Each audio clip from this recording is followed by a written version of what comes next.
इसके बारे में 300 मार्क्स 80% यानी अराउंड 250 मान लेते हैं, चलो थोड़ा ज़्यादा, 240 नहीं 250। तो अगर इससे कम आपको आता है किसी पेपर में, ठीक है ना, ऐसे ही गो थ्रू करके देख लो, प्रीवियस ईयर के भी तो वो 200 मार्क्स के होते थे। 80% तक अगर आप अटेम्प्ट कर पा रहे हो, इसका मतलब आपकी प्रिपरेशन लगभग कंप्लीट है, बस अब उसमें रिवीजन रिफाइनमेंट। और अगर इतने से 80% मार्क्स से कम आता है आपको कि 70% पे अटक गए, 60% ही अटेम्प्ट कर पा रहे, अटेम्प्ट कर पाने का मतलब आपको आता है, टाइम की बात नहीं कर रहा हूँ अभी मैं, तो फिर इसका मतलब ये ज़रूरी है कि आपको अभी कवरेज बढ़ाना पड़ेगा। फिर ढूंढिए क्या क्या सब्जेक्ट तैयार नहीं है, सब्जेक्ट में कौन से टॉपिक में कंफर्टेबल नहीं है, फिर वो वाले भी, फिर वो थ्योरी भी ज़रूरी है, उसका रिवीजन भी। जहाँ तक टाइम की बात है, टाइम के बारे में भी यही, अपनी स्पीड यहाँ तक तो लेकर आइए कि 250 आप अटेम्प्ट कर पाए। देखिए अब इसका कोई ऐसा जनरलाइज फार्मूला तो है नहीं कि अगर कन्वेंशनल में 7 कि हमने 200 या 250 मार्क्स का अटैम्प्ट किया तो कितने मार्क्स आ जाएंगे। एक जनरली क्वेश्चन ज़रूर होता है, क्योंकि वहाँ सारे न्यूमेरिकल तो है नहीं, थ्योरी भी है, न्यूमेरिकल, और फिर जो मैटर करता है वे ऑफ राइटिंग भी मैटर करता है, राइटिंग स्किल है उसके अकॉर्डिंग भी मार्क्स थोड़ा बनते बिगड़ते हैं। लेकिन एक फिर भी जो according to my own personal experience मैं कह सकता हूं कि अगर ऑन एन एवरेज स्टूडेंट, ये एक एवरेज स्टूडेंट के बारे में, एक एवरेज स्टूडेंट अगर एक्स मार्क्स के लिए अटेम्प्ट करता है, सोल्व करके आता है, ये थ्योरी और न्यूमेरिकल दोनों, ठीक है ना, और इसमें कोई ब्लंडर नहीं है, मिस्टेक्स तो जरूर होंगे कुछ ना कुछ, I am saying blunder, blunder का मतलब बहुत बड़ी मिस्टेक, जैसे क्वेश्चन में पूछा कुछ गया, खुद कुछ भी लिख दिया, वो ब्लंडर होता है। ये चीज करते हैं जनरली सेमेस्टर एग्जामिनेशन में, तो कि चलो भाई कुछ तो है, कुछ तो लिख दें, पूछा डायनोमीटर, लिख दो मूविंग आयरन, कि शायद कुछ मार्क्स मिल ही जाए। वहां मिल भी जाते हैं, क्योंकि उनका टारगेट होता है कि ठीक है पास कर दो, क्या दिक्कत है, थोड़े बहुत मार्क्स, 10 मार्क्स में से 2-3 दे ही देते हैं, चलो कुछ तो मिल जाएगा। यहाँ ये बात बिल्कुल नहीं होगी, उसे ब्लंडर कहा जाएगा अगर आप हट गए। ये भी अगर ये कहा गया advantage of this particular instrument dynamometer, और आपने एडवांटेज तो लिख नहीं उसकी, आप उसका डायग्राम बना के आ गए वर्किंग लिख कर, तो भी उसे इतना बड़ा ब्लंडर तो नहीं कहा जाएगा, लेकिन वो मार्क्स नहीं मिलेंगे उसमें। तो ऐसे जो ब्लंडर है उनको अगर हम छोड़ दें, वो ना किए हों, तो मेरा अपना मानना यह है कि इसका 70% आपको मिल जाना चाहिए ऑन एन एवरेज, ठीक है ना। ये सच ऐसा कोई स्टैंडर्ड डेटा नहीं है कि कोई प्रैक्टिकली हम क्लेम कर दे कि आप ये कहें कल को ये है और वो है, ठीक है ना, मतलब टर्म्स और कंडीशन अप्लाई, वो लिख के जो छोड़ देते हैं इसमें कि आप ये कहें मैं तो इतना करके आया था, मुझे तो मिले ही नहीं इतने मार्क्स। ये एक जनरलाइज सा रूल जो हमने देखा है। अब ये डिपेंड करता है कि अगर स्टूडेंट अच्छा है, राइटिंग स्किल बढ़िया है उसकी, और न्यूमेरिकल में भी मिस्टेक नहीं की, ये मान के चल रहे कि न्यूमेरिकल में भी मिस्टेक हो सकती है, आंसर में भी स्टेप मार्किंग भी होती है। ऐसा नहीं है कि अगर कन्वेंशनल में आंसर गलत हो गया सारे मार्क्स जीरो, ये नहीं होगा बेसिकली। तो इस केस में अच्छा स्टूडेंट है, तरीके से लिखा, तो ये हो सकता है 80% या 90% तक भी।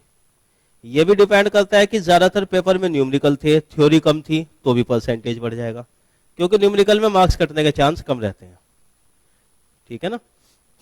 न्यूमेरिकल में मार्क्स जो जनरली कटते हैं, अगर थोड़ा बहुत मार्क्स उन बेवकूफ़ी की चीज़ों पे कट जाते हैं, जैसे कि वोल्टेज के लिए सबको पता है वी मानना है, करंट के लिए आई ही। अब अगर कोई कहने लगे नहीं वोल्टेज को तो मैं आई मान लूंगा, ये स्टैंडर्ड नोटेशन है कि फर्क क्या पड़ता है, आंसर तो सही ही है। तो ऐसी चीज़ों पे हो सकता है कट जाते हैं मार्क्स कुछ ना कुछ, ठीक है ना। जैसे कि आप वोल्टेज को कहीं स्मॉल भी लिखा, फिर बाद में उसी को कैपिटल भी लिख रहे, तो इन बात पर हो सकता है, ये डिपेंड करता है वैसे एग्जामिनर के मूड पर, लेकिन इन चीज़ों पे कट सकते हैं। उसमें ये माना जाता है कि राइटिंग स्किल अच्छी नहीं है। राइटिंग स्किल की बात होती है, राइटिंग स्किल का मतलब कोई मल्टी कलर पेन वगैरह ऐसा कुछ नहीं है, ठीक है ना। तो ये मान के हम चलते हैं इसमें कि इतने मार्क्स आप इसमें फिर मिल सकते हैं, ये ठीक है ना। ये हमने एवरेज स्टूडेंट के अकॉर्डिंग ही बताया भी है, क्योंकि जब भी ऐसी बात होती है तो हर आदमी अपने आप को वैल्यूएट करने लगता है कि पता नहीं मेरे कितने आएंगे, तो सब अच्छे स्टूडेंट्स के लिए ऑन एन एवरेज बेसिस पे ही बताया भी जाता है। अब जहां तक देखिए, ये है इसमें कुछ राइटिंग स्किल्स।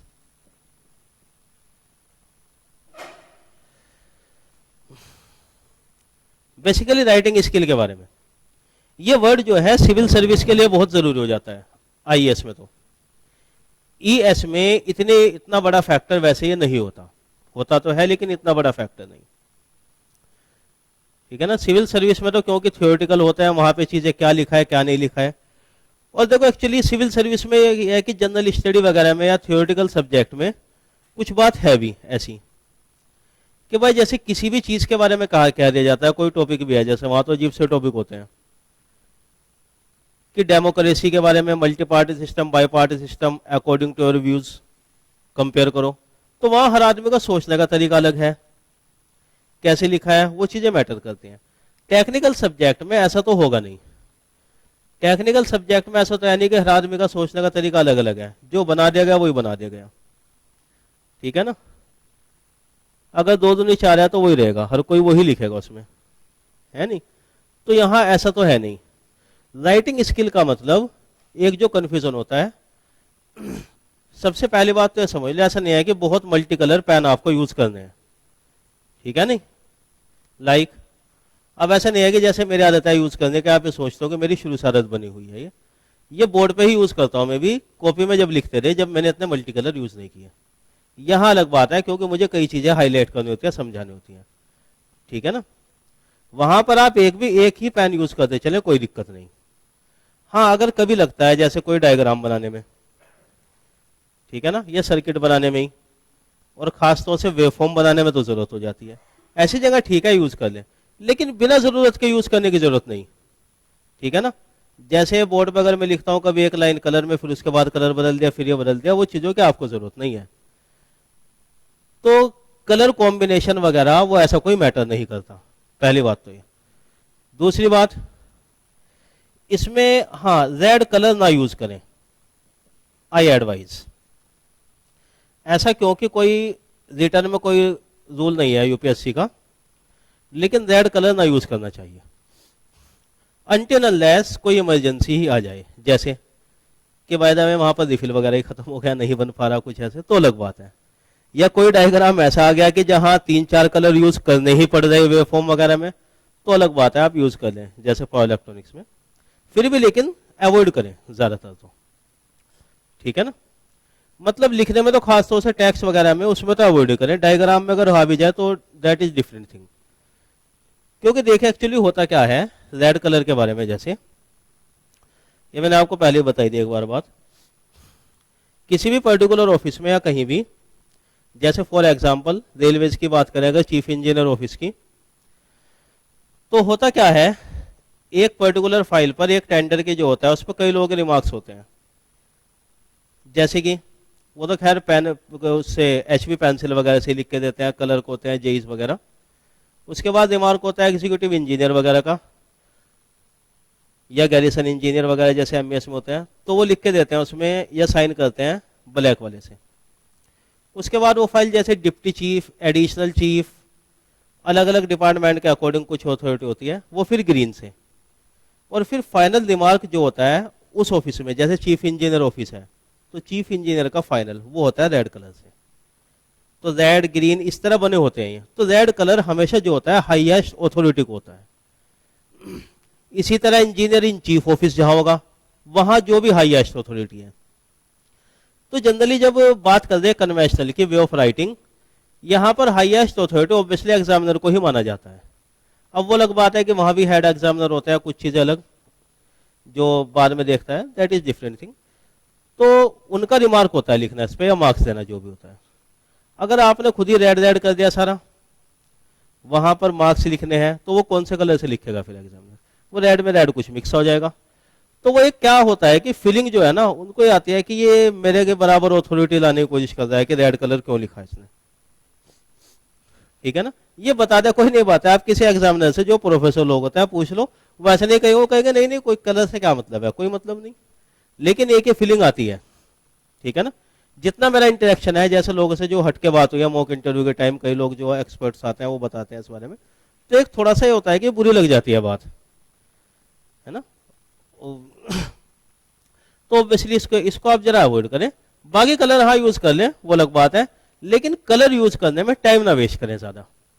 एक ही पेन से लिखते जाओ, वो ब्लैक या ब्लू कोई सा भी हो, जो भी होना है ठीक है।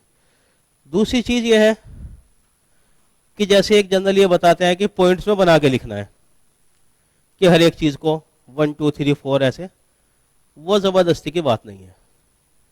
वो पॉइंट्स में बना के लिखना नहीं होता, वो होता है टू द पॉइंट लिखना। जैसे कि फिर लोग क्या करते हैं, ये हेडिंग डाली 1 और ब्लू से लिख रहे, फिर दोबारा, ये टाइम क्यों बेकार कर रहे, नंबरिंग भी ब्लू से ही करते जाओ, क्या जरूरत है, इसके लिए कोई वो नहीं। कोई चीज अगर एक्सप्लेन करनी है आपको, जैसे इफेक्ट, जैसे आर्मेचर रिएक्शन डिस्कस कर रहे हैं, तो उसमें कहां पॉइंट बनाएंगे, हाँ जब बात आएगी इफेक्ट्स ऑफ आर्मेचर रिएक्शन, जब अलग बात है, पॉइंट आ जाएंगे। जहां आते हैं वही जरूरी है, जबरदस्ती नहीं बनाने, ठीक है ना। बन सकता है ठीक है, नहीं जबरदस्ती नहीं बनाने, उससे अच्छा है कि एक लाइन में करते लिखते चलो ऐसे। बस ये जरूर है टू द पॉइंट, ये कंपलसरी नहीं, इसे कहते हैं टू द पॉइंट लिखना।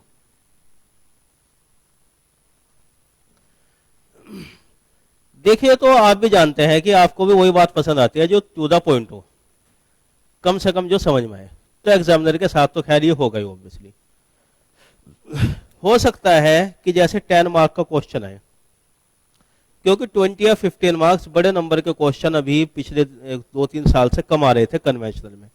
इस बार बिल्कुल नया है, कह तो नहीं सकते क्या आएगा, लेकिन जहां तक लगता है, ठीक है ना, कि सपोज करो 10 मार्क्स का क्वेश्चन है और आपके अकॉर्डिंग इसका आंसर मुश्किल से 3 लाइन का है, ठीक है ना, इसका आंसर 3 लाइन का हो गया, तो उसको जबरदस्ती 10-12 लाइनें ना बनाएं, ठीक है ना। जो जरूरी है वो ही लिखना।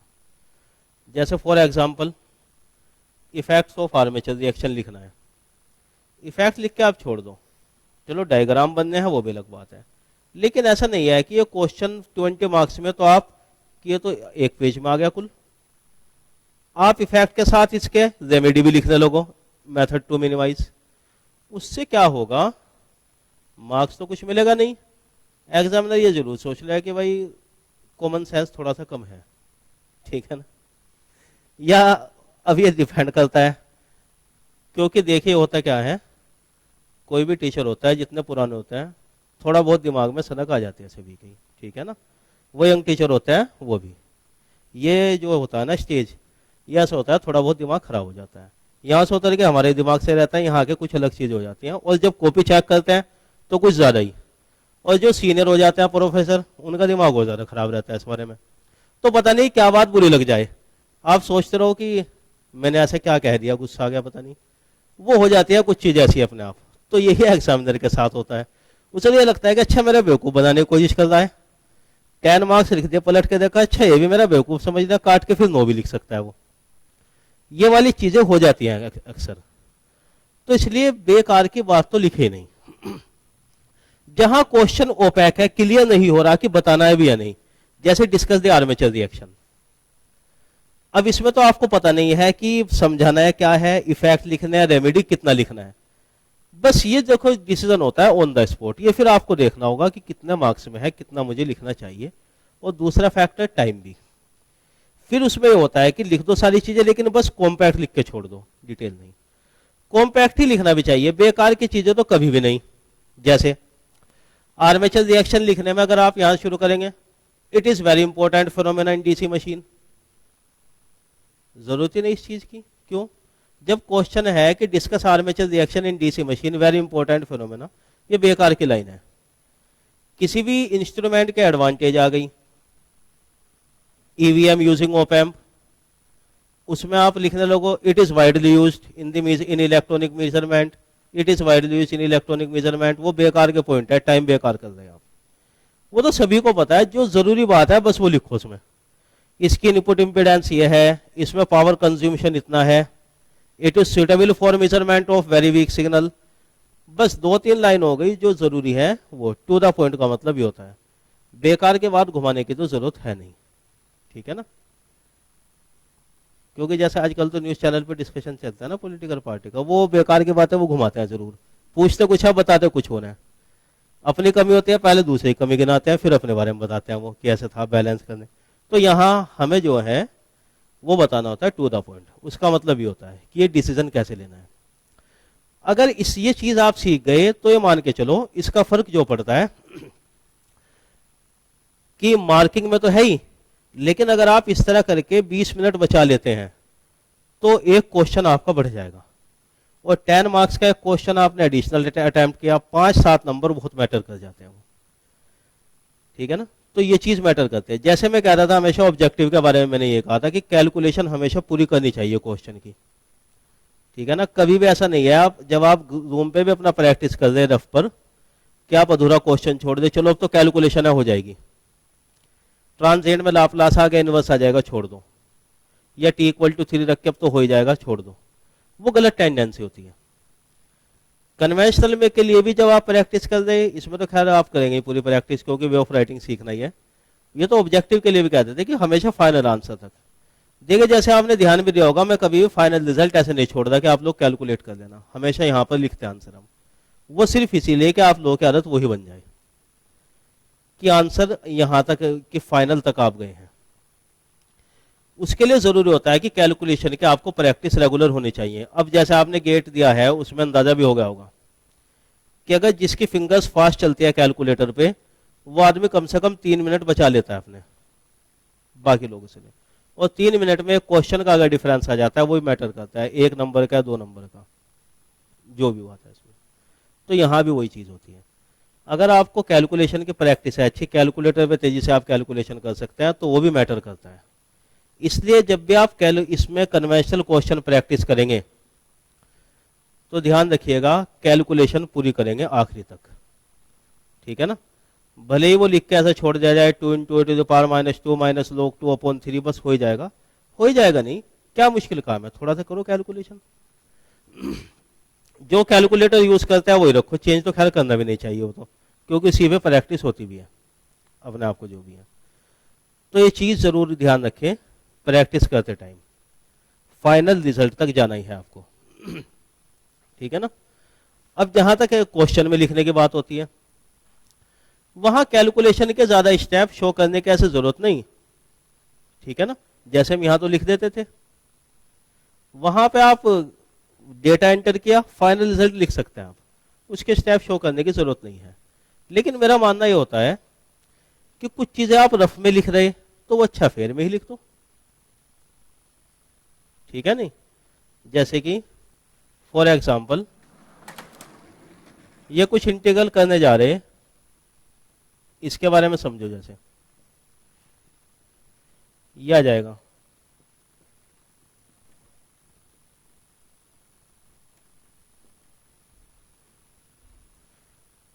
उसके बाद आप इसमें डेटा रखते हैं,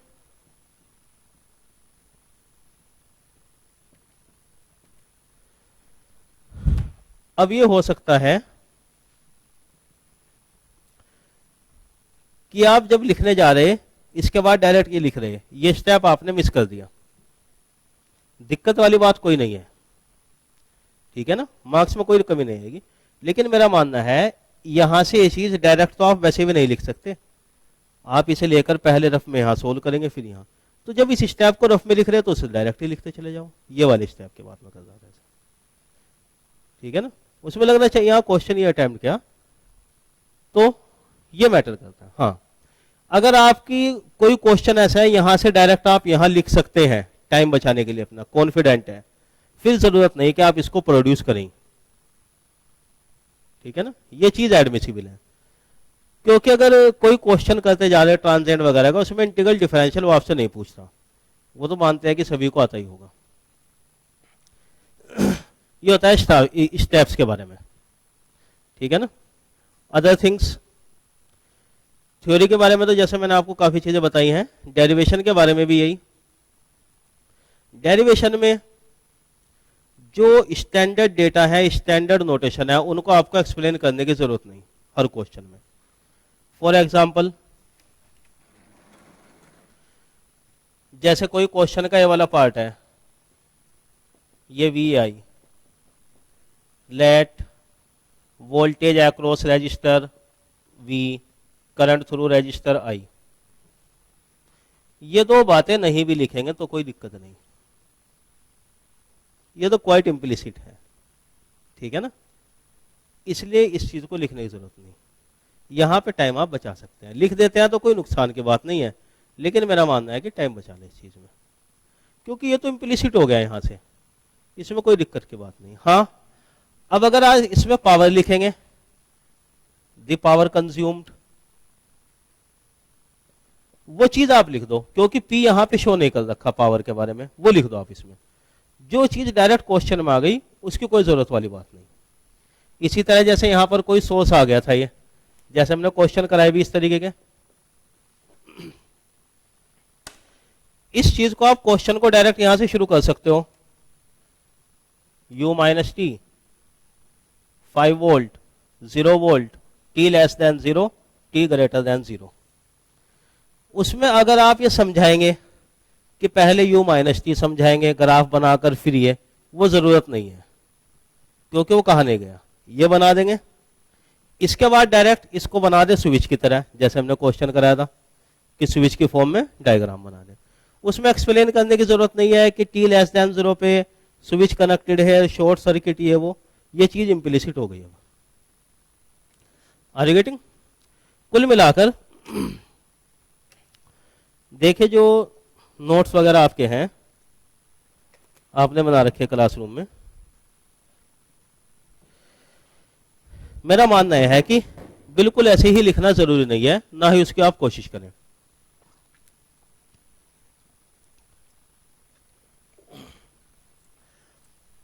दोनों बातों में डिफरेंस है। देखिए, अगर क्लासरूम में आपको कोई भी टीचर बनाता है, अगर मैंने आपको कुछ चीजें लिखाई हैं किसी तरीके से, वो इसलिए लिखाई हैं कि मुझे आपको समझाना है बेसिक से, और आपके नोट्स ऐसे बनाने हैं कि जिससे आपको जरूरत पड़े 2 महीने बाद 3 महीने बाद भी आपको देख के वो समझ में आ जाए, ऐसे था। इसलिए वहां बहुत ज्यादा इस तरह करके शॉर्ट में नहीं लिखाते, हम डिटेल में लिखा देते हैं चीजें कई सारी।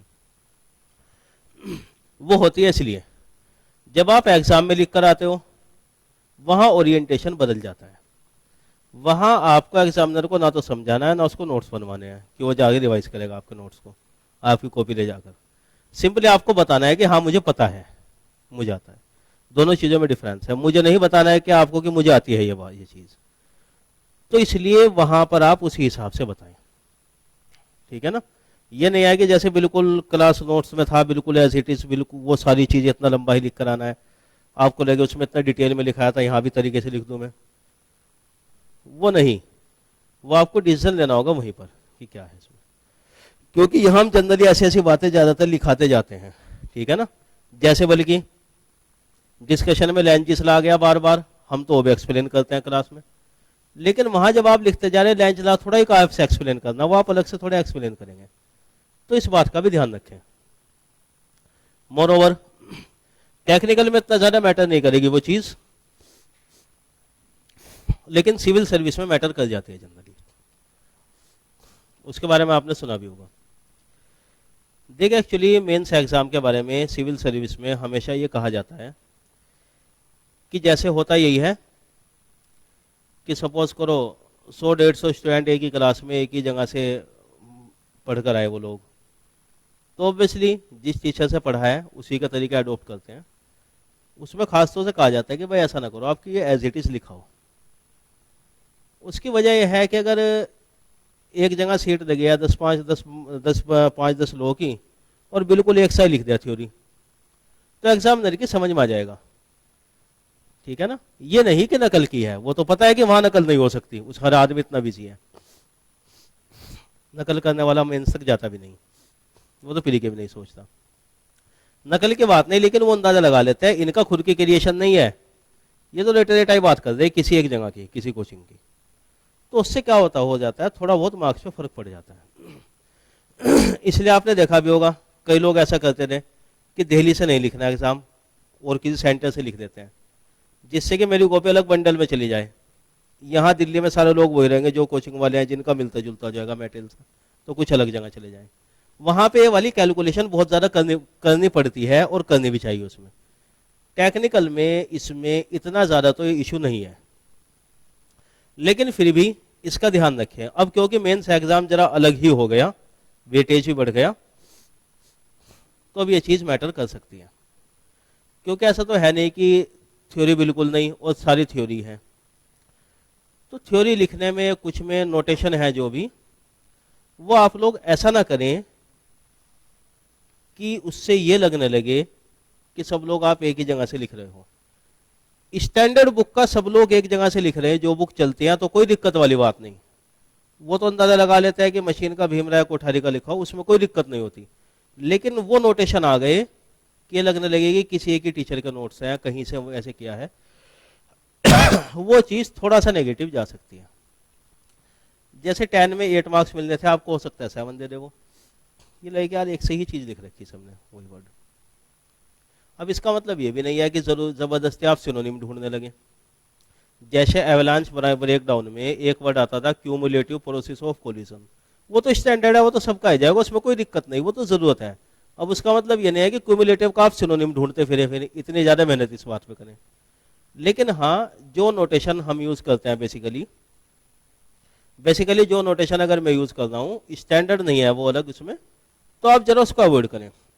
शॉर्ट फॉर्म में हम लिखते जाते हैं, आप उसको वहाँ शॉर्ट फॉर्म ज़्यादातर अवॉइड करें जो स्टैंडर्ड नहीं है। ये चीज़ें आपको खुद ध्यान देनी होंगी इस बारे में कि ऐसा ना लगने लग जाए कि बिल्कुल एक ही जगह से, ठीक है ना। तो ये वाले तो खैर ये समझ लो कि आपको अंदाजा खुद ही हो जाएगा। लेकिन फिर भी यही है, राइटिंग स्किल कुछ हद तक इंपॉर्टेंट है। ऐसा नहीं है कि सभी कुछ राइटिंग स्किल है। सिविल सर्विस वाला इतना बड़ा इशू नहीं है, इसलिए इतना भी डरने की जरूरत नहीं है इन वाली बात से कि इस बात का भी ध्यान रखना है, इस बात का भी ध्यान रखना है।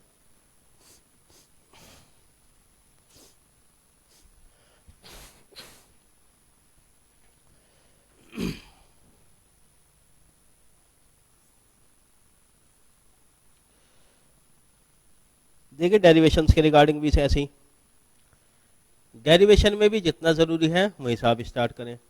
जैसे सपोज करो टॉर्क के बारे में आ गया, ठीक है ना,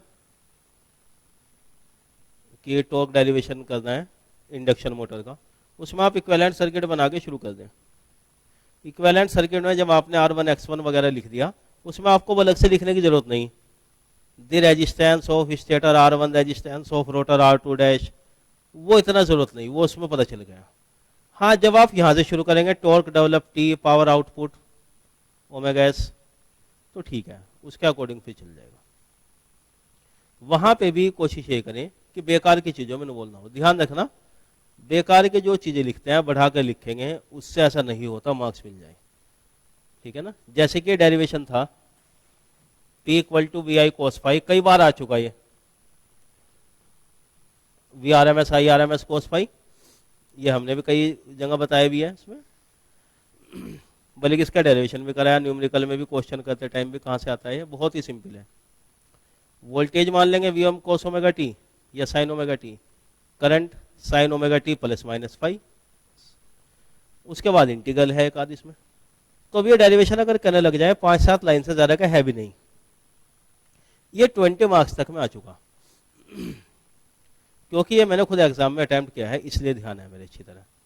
इसमें करने के बाद लगता ही था कि ये क्वेश्चन केवल 5-7 लाइन में हो भी गया। अब उसे बार बार पढ़ भी रहे थे कि कुछ हो तो नहीं कहा गया, डेराइव ही है, डेराइव द फार्मूला, इससे ज़्यादा है ही नहीं। ये भी नहीं कहा गया इसका सिग्निफिकेंस डिस्कस करो, वेयर इट इज़ यूज्ड, तो हम क्यों बेकार में लिखें। इसमें लोग लिख कर भी आए तो कुछ इधर उधर की बातें कि यहाँ से वहाँ से इसमें कि छोटा लग रहा है, उसकी ज़रूरत ही नहीं। जितना ज़रूरी है, कितने भी कम मार्क्स में जाए, मार्क्स पूरे ही मिलेंगे। बेकार की चीज़ लिखेंगे, बढ़ के मिलने ही नहीं है, वो अलग बात है कि कम मिल जाए, ठीक है ना, मूड खराब हो जाए टीचर का।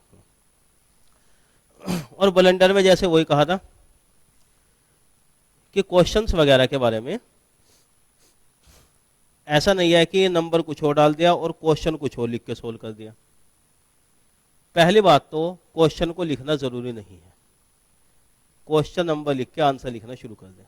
ऐसा नहीं है कि पहले अलग पेन से पूरा क्वेश्चन लिखेंगे फिर आंसर। अब जैसे सिविल सर्विस में हो गया, हो सकता है ऐसा हो ना जाए कि कॉपी वही लोग दे रहे हो, उसमें क्वेश्चन ही लिखे हो। सुना होगा आपने, आईएएस मेंस में हो रहा है ना, जो आंसर शीट होती है ना उसी में क्वेश्चन लिखाता है, अलग से पेपर नहीं। और 1 या 2 पेज का स्टेप स्पेस होता है, फिर दूसरा उसमें लिमिट हो जाती है कि आपको इतने पेज में ही लिखना भी है। तो हो सकता है कि ईएस में वो चीज़ आ जाए, कोई नई बात नहीं है, कहा नहीं गया, लेकिन हो सकता है, तो फिर तो अलग ही बात हो गई। लेकिन जैसे अब तक पैटर्न चल रहा है, ऐसा नहीं है कि आप क्वेश्चन लिखे पूरा फिर उसका आंसर लिखना शुरू करें, बस नंबर डाल दें अच्छी तरह और आंसर ही लिखना शुरू कर दें। और ये नहीं है कि 3A 3B 3C, यहाँ लिख तो दिया 3C, ये आता नहीं था, क्वेश्चन और कोई सा उठा लिया 8A, उसका आंसर लिख दिया। ठीक है ना। इसमें ये बात ध्यान रखिए, इस पे जो है नेगेटिव ही हो जाएगा चीजें, एग्जामिनर का बेवकूफ नहीं बना सकेंगे। क्योंकि देखो होता क्या है ना, यूपीएससी इस बारे में बहुत केयरफुल होता है। सबसे पहली बात तो यह है कि अगर एक ब्रांच में, इलेक्ट्रिकल में ही मान लो, इसी में ही कम से कम हर सब्जेक्ट के लिए अलग अलग टीचर होता है। चलो अगर अलग अलग ना भी हो तो भी कम से कम 4-5 टीचर तो होंगे ही, चेक करेंगे, जो अपने अपने क्वेश्चन होते हैं, उन्हें पता होता है कि ये नंबर है, अगर ये वाला सोल्व किया होगा तो मैं चेक करूंगा इसमें, बाकी नहीं। वो अपने अपने क्वेश्चन चेक करते हैं, उसके मार्क्स बाहर एंटर कर देते हैं, अंदर भी। फिर हेड एग्जामिनर एक बार देख लेता है सबको कि हाँ टोटल वगैरह सही है, ये वाला तरीका। तो ऐसा नहीं है कि एक एग्जामिनर चेक कर रहा है और वो जल्दी जल्दी इतना कि दिमाग में उसके है नहीं, बस कर सके, ऐसा नहीं होता। एक सब्जेक्ट के भी कई टीचर होते हैं, उन्हें कॉपीज कम मिलती हैं, जिससे कि अच्छी तरह चेक करें, इसलिए इसमें बेवकूफ़ बनाना पॉसिबल नहीं है कि क्वेश्चन कोई और सा डाल दिया नंबर और आंसर कोई और सा लिख रहे हैं हम। पूछे गया था एडवांटेज और वर्किंग लिख रहे हैं, उस चीज़ को बिल्कुल अवॉइड करें, कुछ फ़ायदा नहीं होने वाला उससे। बल्कि होता यही है कि अगर स्मार्टनेस दिखाएंगे तो उन्हें जलन हो जाती है कि हमें बेवकूफ़ समझ रखा है, फिर वो एक आध मार्क्स कहीं ना कहीं गड़बड़ कर देंगे। अब दूसरी बात आती है हैंड राइटिंग के बारे में।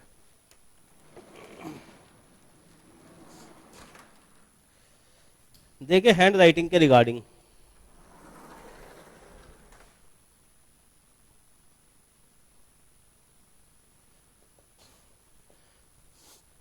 ये अपने आप में एक अब अलग डिस्कशन है, इसके रिगार्डिंग कैसा। मल्टी कलर पेन के बारे में तो मैंने आपको पहले ही क्लियर कर दिया, वो जरूरी नहीं। देखिए एक्चुअली जैसे पहले होता था, कभी बचपन में ध्यान होगा, अगर हिंदी मीडियम वाले में तो होता था, इसलिए हमारा तो ध्यान है, सफाई के 2 अंक सुरक्षित है, ऐसा कुछ लिखा होता था अलग से, ठीक है ना। तो यहाँ ऐसा नहीं है, लेकिन मैटर कर जाती हैं वो चीजें। ओके, हैंड राइटिंग देखो, इस बारे में आप अपने हिसाब से सोच लो। जैसे क्लास करते टाइम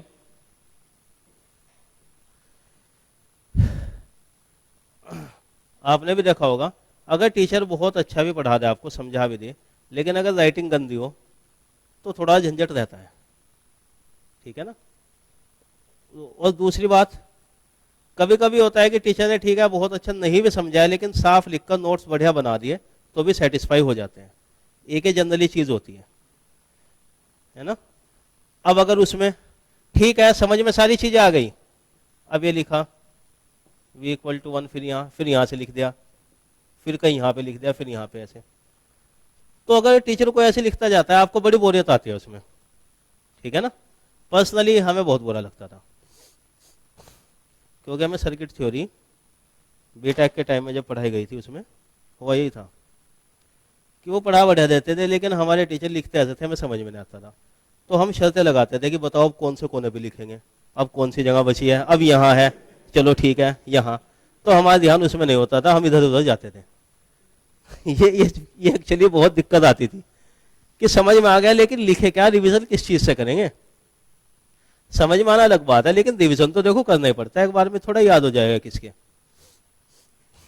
तो ये आपके पॉइंट ऑफ व्यू से है, जो चीज आप टीचर के बारे में यहाँ पे सोचते हो वही एग्जामिनर के अकॉर्डिंग सोच लो, ठीक है ना भाई। जैसे ये समझ लीजिए, एक बड़ी नॉर्मल सी बात है, नॉर्मल सोसाइटी में कहीं भी आप जाते हैं, इंजीनियर को बड़ा पढ़ा लिखा, बड़ा समझदार मानते हैं, होता है नहीं वो अलग बात है, ठीक है ना।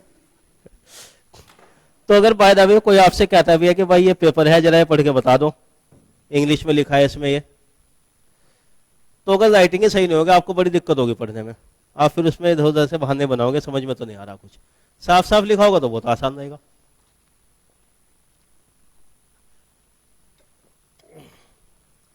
जरूरत इस बात की है कि समझ में आ जाए बस। साफ साफ से मतलब ये नहीं कि बहुत टाइम वेस्ट करना है। जल्दी लिखो, लेकिन ऐसा नहीं लिखा ना जाना चाहिए कि समझ में ही नहीं आ रहा, है ना। देखिए इस चीज का मैं पर्सनली बहुत ध्यान रखता हूं, क्योंकि एज ए स्टूडेंट मेरी हैंड राइटिंग बड़ी बेकार होती थी हमेशा। ये अलग से रिमार्क होता भी था, कहते भी थे कि राइटिंग सही कर लो तो और जबरदस्त हो जाएंगे। बस वो अलग बात है, कभी पहले इसलिए नहीं सोचा कि मैक्सिमम तो मार्क्स आ रहे, क्या जरूरत है, टॉप तो कर ही नहीं है, और कहाँ जाना है, रिकॉर्ड थोड़ा ही बनाना है, छोड़ो।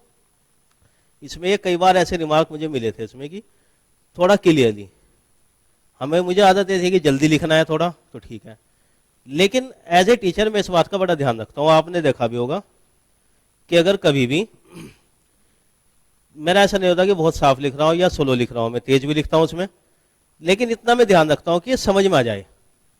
W है, ओमेगा है, U है, 4 है, Z है, 2 है, इसमें कभी आपको शायद दिक्कत नहीं आती होगी। इस चीज का मैं ध्यान रख के चलता हूँ। यही बात मैं आप लोगों के लिए कहता हूँ कि आप उसमें लिख कर ही आए, ना बार बार मार्कर बदलने की जरूरत है, और ऐसा भी नहीं है कुछ भी। जैसे कि आपको यही लिखना है, ये वर्ड है, ये कहने को बड़ा साफ है, इसमें मेजरमेंट्स अगर लिखा है मैंने, लेकिन मैंने टाइम ज्यादा लगा दिया इसमें। मैं क्या एक्सपेक्ट करता हूं, ये ऐसे, ये भी अंडरस्टूड है। वो इसलिए क्योंकि कॉपी चेक करने वाले भी तो इंजीनियर होंगे ना। इतनी बात से मेजरमेंट ये समझ में आ जाएगा, नहीं हाथ में नहीं कम से कम, लेकिन ये तो सही है। अब हाँ, अब अगर ऐसे लिखने लग जाएं तो ये बताओ क्या है। अब वो समझने को भले ही समझ जाएंगे कि क्वेश्चन से, एग्जामिनर इसे भी समझ जाएगा कि क्वेश्चन में मेजरमेंट का था, अच्छा वो लिखा होगा मेजरमेंट, लेकिन उसका मूड खराब हो जाएगा कि ये लिखना क्या चाह रहा है। तो मैं ये रिकमेंड नहीं करता, ये नहीं इसमें इतना क्यों टाइम लगाए, लेकिन इतना तक लिख दे कि समझ में आ जाए बस। आप खुद इसका अंदाजा लगा लें। इसी तरह जैसे ये है, ये यू लिखते जा रहे, ये यू, ये 4 ऐसे। अब कुछ लोग ऐसे लिख देते हैं ये, क्योंकि मैंने भी कॉपी चेक किया, समझ में नहीं आता यू है या 4 है, ठीक है ना। ये चीज समझ में नहीं आती कि ये यू लिखा उसने या 4 लिखा, कैसे इसमें मार्क्स दे, क्या करेंगे इसमें। ये Z लिख दिया, ये 2। अब आप बताओ कोई डिफरेंस समझ में आ रहा है Z और 2 में। Z आप लिख रहे हैं तो इस पर थोड़ा स्ट्रेस देना पड़ेगा, फिर आपको ध्यान देना पड़ेगा, क्योंकि 2 भी आ रहा है कि Z हमारा 2 ना लग जाए। अच्छी बात है, मैं तो खैर लिखता ही ऐसे हो कि कंफ्यूजन ही ना हो। तो जरूरी यह है कि एक एक चीज आपकी समझ में आनी चाहिए। और देखो अगर पेज की लिमिटेशन ना हुई जैसे तो उसमें, तो कोशिश करें थोड़ा सा जरा बड़ा ही लिखते चले कंपैरेटिवली ना। मतलब ये होना चाहिए कि जैसे आपकी कोई पलटे एग्जामिनर को बस उसे सब कुछ समझ में आ जाए बढ़िया, तो उससे क्या होता है ना, एक पॉजिटिव इंप्रेशन बन जाता है। क्योंकि वो पढ़ेगा जरूर सब कुछ, ये जरूर ध्यान देगा कि बेकार की बात तो नहीं लिखी बीच में। आप चाहे साफ लिखो या गंदा लिखो, पढ़ेगा जरूर वो। अगर आप लोग ये सोचते हैं कि गंदा गंदा ऐसा लिख दो कि वो पढ़े ना कुछ ना कुछ मार्क्स ऐसे ही दे दे, तो वो चीज़ नहीं होगी, जरूर ही देगा वो। उसके एडवांटेज नहीं मिलती कि कन्फ्यूजन छोड़ दो, अपने आप मान लेगा सही ही होगा। ये यहाँ पे नहीं चलेगा। पढ़ेगा तो वो जब भी नहीं समझ में आएगा, भले ही सही लिखा होगा तो 0 मार्क्स भी मिल सकते हैं कि कुछ भी नहीं समझ में आ रहा है। बस ये जरूर है कि जिस चीज क्वेश्चन को, जिस एक पेज को पढ़ने के लिए पर्टिकुलर एग्जामिनर को लगने चाहिए थे 2 मिनट, अब अगर उसको उसी बात में आपने उसके 5 मिनट लगा दिए, पढ़ेगा जब भी मार्क्स जब भी। लेकिन क्या होगा, मार्क्स शायद ना भी कट करे, सही लिखा आपने, लेकिन एक थोड़ा सा माइंड में नेगेटिव वाली चीज बन जाएगी, ठीक है ना। इस क्वेश्चन का दोनों लोगों का सही है, एक ने साफ लिखा थोड़ा, एक ने बहुत ही गंदा लिखा, मार्क्स दोनों के 8 आउट ऑफ 10, लेकिन एक जो इमेज बन गई गंदा लिखने वाले की थोड़ा नेगेटिव, वो आगे पे कर जाएगी जब आगे के और क्वेश्चन आएंगे, थ्योरी लिखी जैसे, या और कोई क्वेश्चन, उसमें लगेगा कि इसका मार्क्स कितने दूँ, 7 या 8, 7 या 8, कन्फ्यूजन जब होगा तो माइंड में पॉजिटिव एज बनी हुई तो 8 वाले मिल जाएंगे, जिसको ऐसा लगता है कन्फ्यूजन था, जिसके नहीं है उसको 7।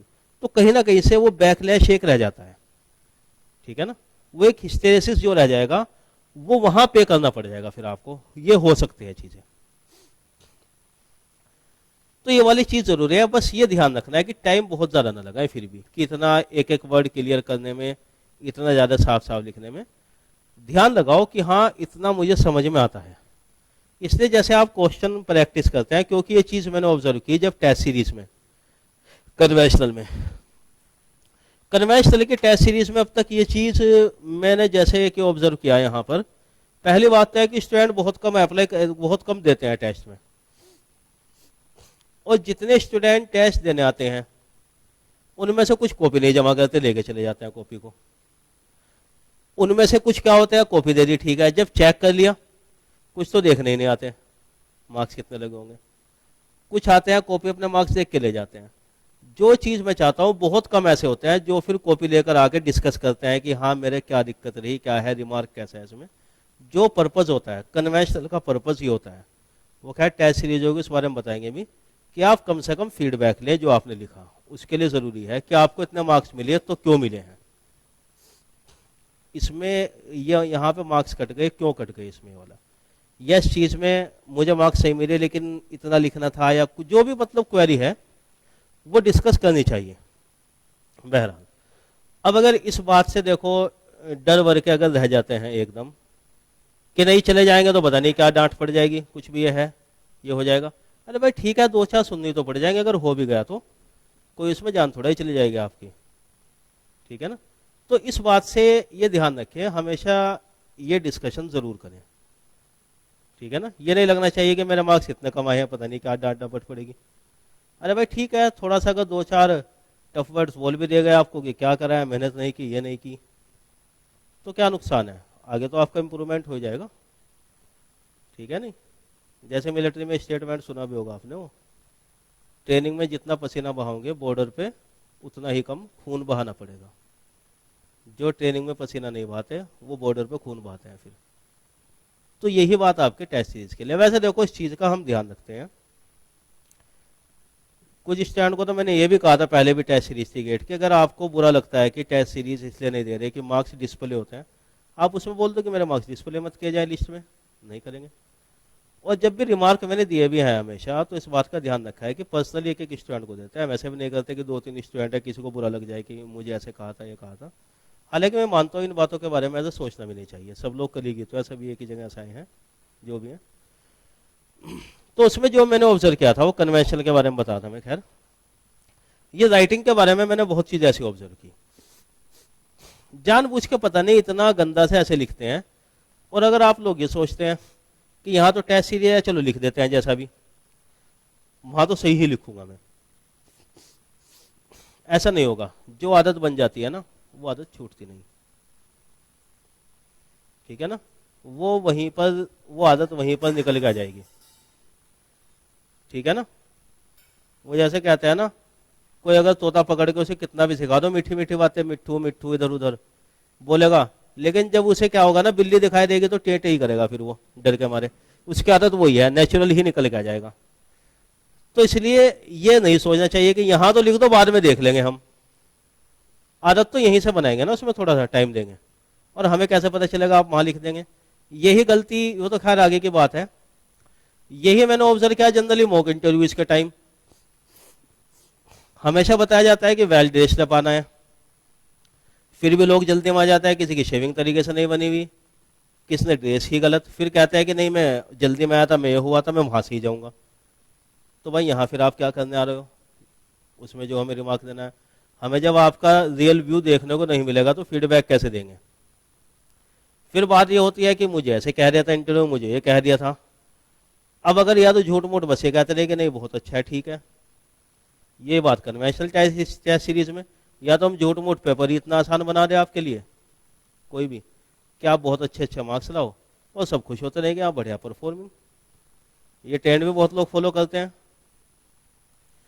लेकिन उससे आपको कुछ फायदा होने वाला नहीं है। अच्छा यह है कि कम से कम टफ क्वेश्चन नहीं, कि अगर यहाँ पे आपके मार्क्स उसमें 300 में से यहाँ पे लगातार पेपर में 130 140 आ रहे, ज्यादा नहीं आ रहे हम, और वहां पे आपके 170 आए कम से कम, ये तो पता चले पेपर यहाँ का एक लेवल टफ ही होना चाहिए जो एक्चुअल एग्जामिनेशन है। तो इसलिए ऐसा नहीं होता कि उसमें मैं सही कर लूंगा बस। यहाँ पे जब हमें अंदाजा नहीं पड़ेगा तो इनपुट कौन देगा आपको, फीडबैक कौन देगा फिर इस बारे में। बहुत सारी चीजें होती हैं जो ठीक है क्लास में आप बैठे हैं, कुछ चीजें तो सीख के जाएंगे, सिलेबस पूरा हो जाएगा, वो तो हो ही जाएंगी, लेकिन कुछ बातें हमेशा ऐसी होती हैं जो आपको सीखनी पड़ता है टीचर से, वो नेचुरली शायद ना सिखाए। उसमें एक ये वाली चीज भी आती है कि ये कन्वेंशनल में कैसे लिखना है, ये वाली चीजें।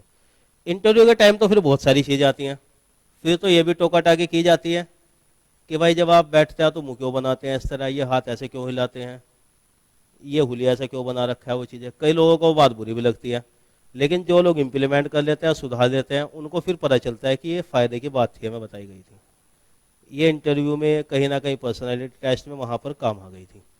यही बात राइटिंग स्किल के लिए।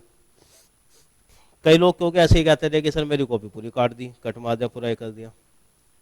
अब भाई अगर हमने कॉपी कट कर भी दी है टेस्ट सीरीज की, उसमें आपका लॉस थोड़ा ही क्या है, कुछ कोई आपके मार्क्स यूपीएससी थोड़ा ही जा रहे हैं, वो मार्क्स थोड़ा ही हमें मिल रहे हैं।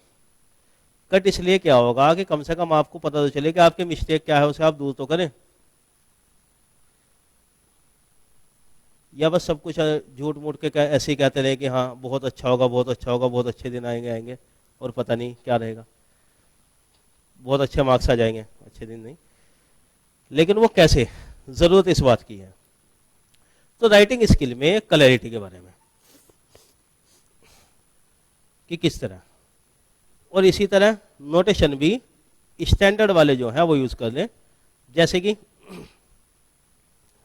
ये जो नोटेशन क्योंकि मैं हमेशा यूज करता हूं मॉडर्न अलजेब्रा का है, इम्प्लाइज दैट होता है इसका मतलब, है ना, इम्प्लाइज दैट वाला।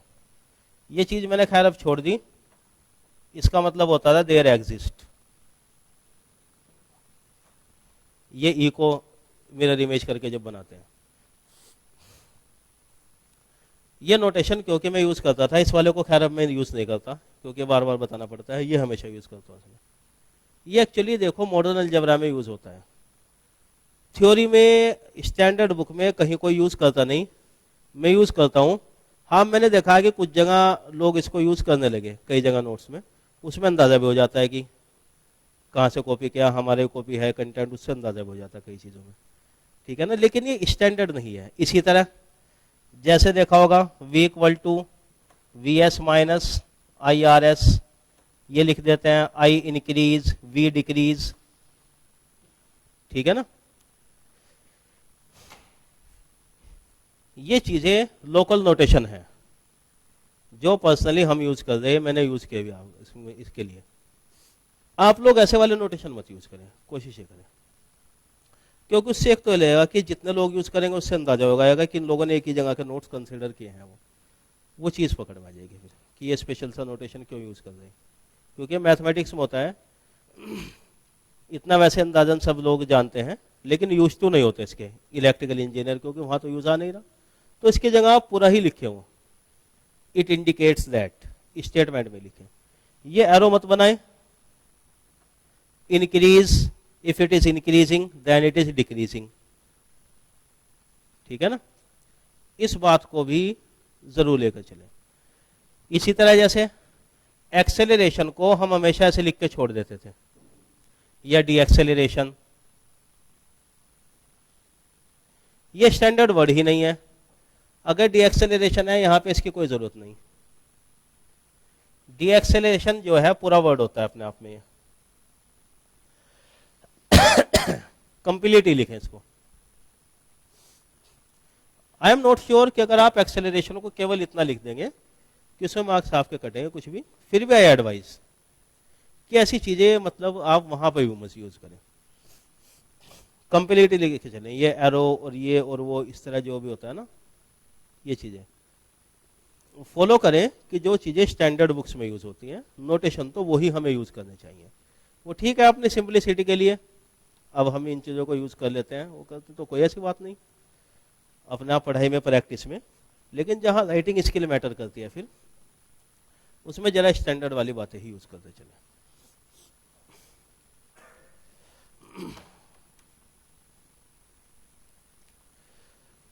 तो खैर ये हो गया देखिए इसमें राइटिंग स्किल के रिगार्डिंग।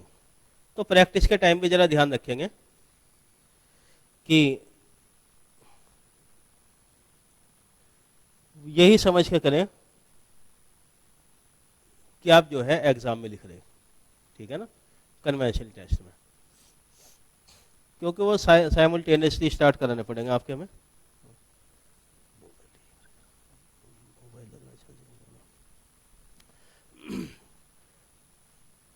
क्योंकि मैटर करता है कन्वेंशनल में सब्जेक्ट वाइज प्रैक्टिस हो जाए और उसके बाद कंबाइंड, ठीक है ना। टेस्ट सीरीज मेरा मानना है कि एक लिमिट में रहे ज़्यादा सही है। देखिए अब शायद आप लोगों को भी अंदाज़ा हो गया होगा, क्योंकि शुरुआत में जैसे ही दिल्ली में आता है जब तक ये बात तो समझ में नहीं आती, लेकिन एक एग्ज़ाम देने के बाद बहुत सारी चीज़ें समझ में आ जाती हैं। पहले नंबर गिनते हैं, 24 टेस्ट, 36, 44, 84, 94, ठीक है ना।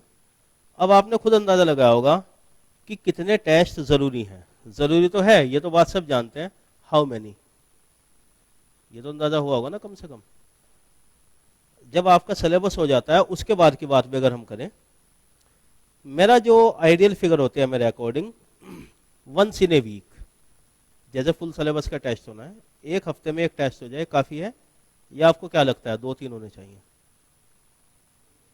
एक काफ़ी रहता है ना? I think you are agree. हो सकता है कि आपको लग रहा हो भी कुछ एग्री ना हो, वो अपना व्यू है बट अकॉर्डिंग टू मी, ठीक है ना। क्योंकि टेस्ट सीरीज में इस बात के पीछे मत भागेगा बिल्कुल भी कि बहुत ज़्यादा टेस्ट करेंगे ना तो उनमें से कुछ क्वेश्चन एज इट इज फंस जाए। एक जनरली लॉजिक ये वाला दे दिया जाता है, क्या हो इसमें,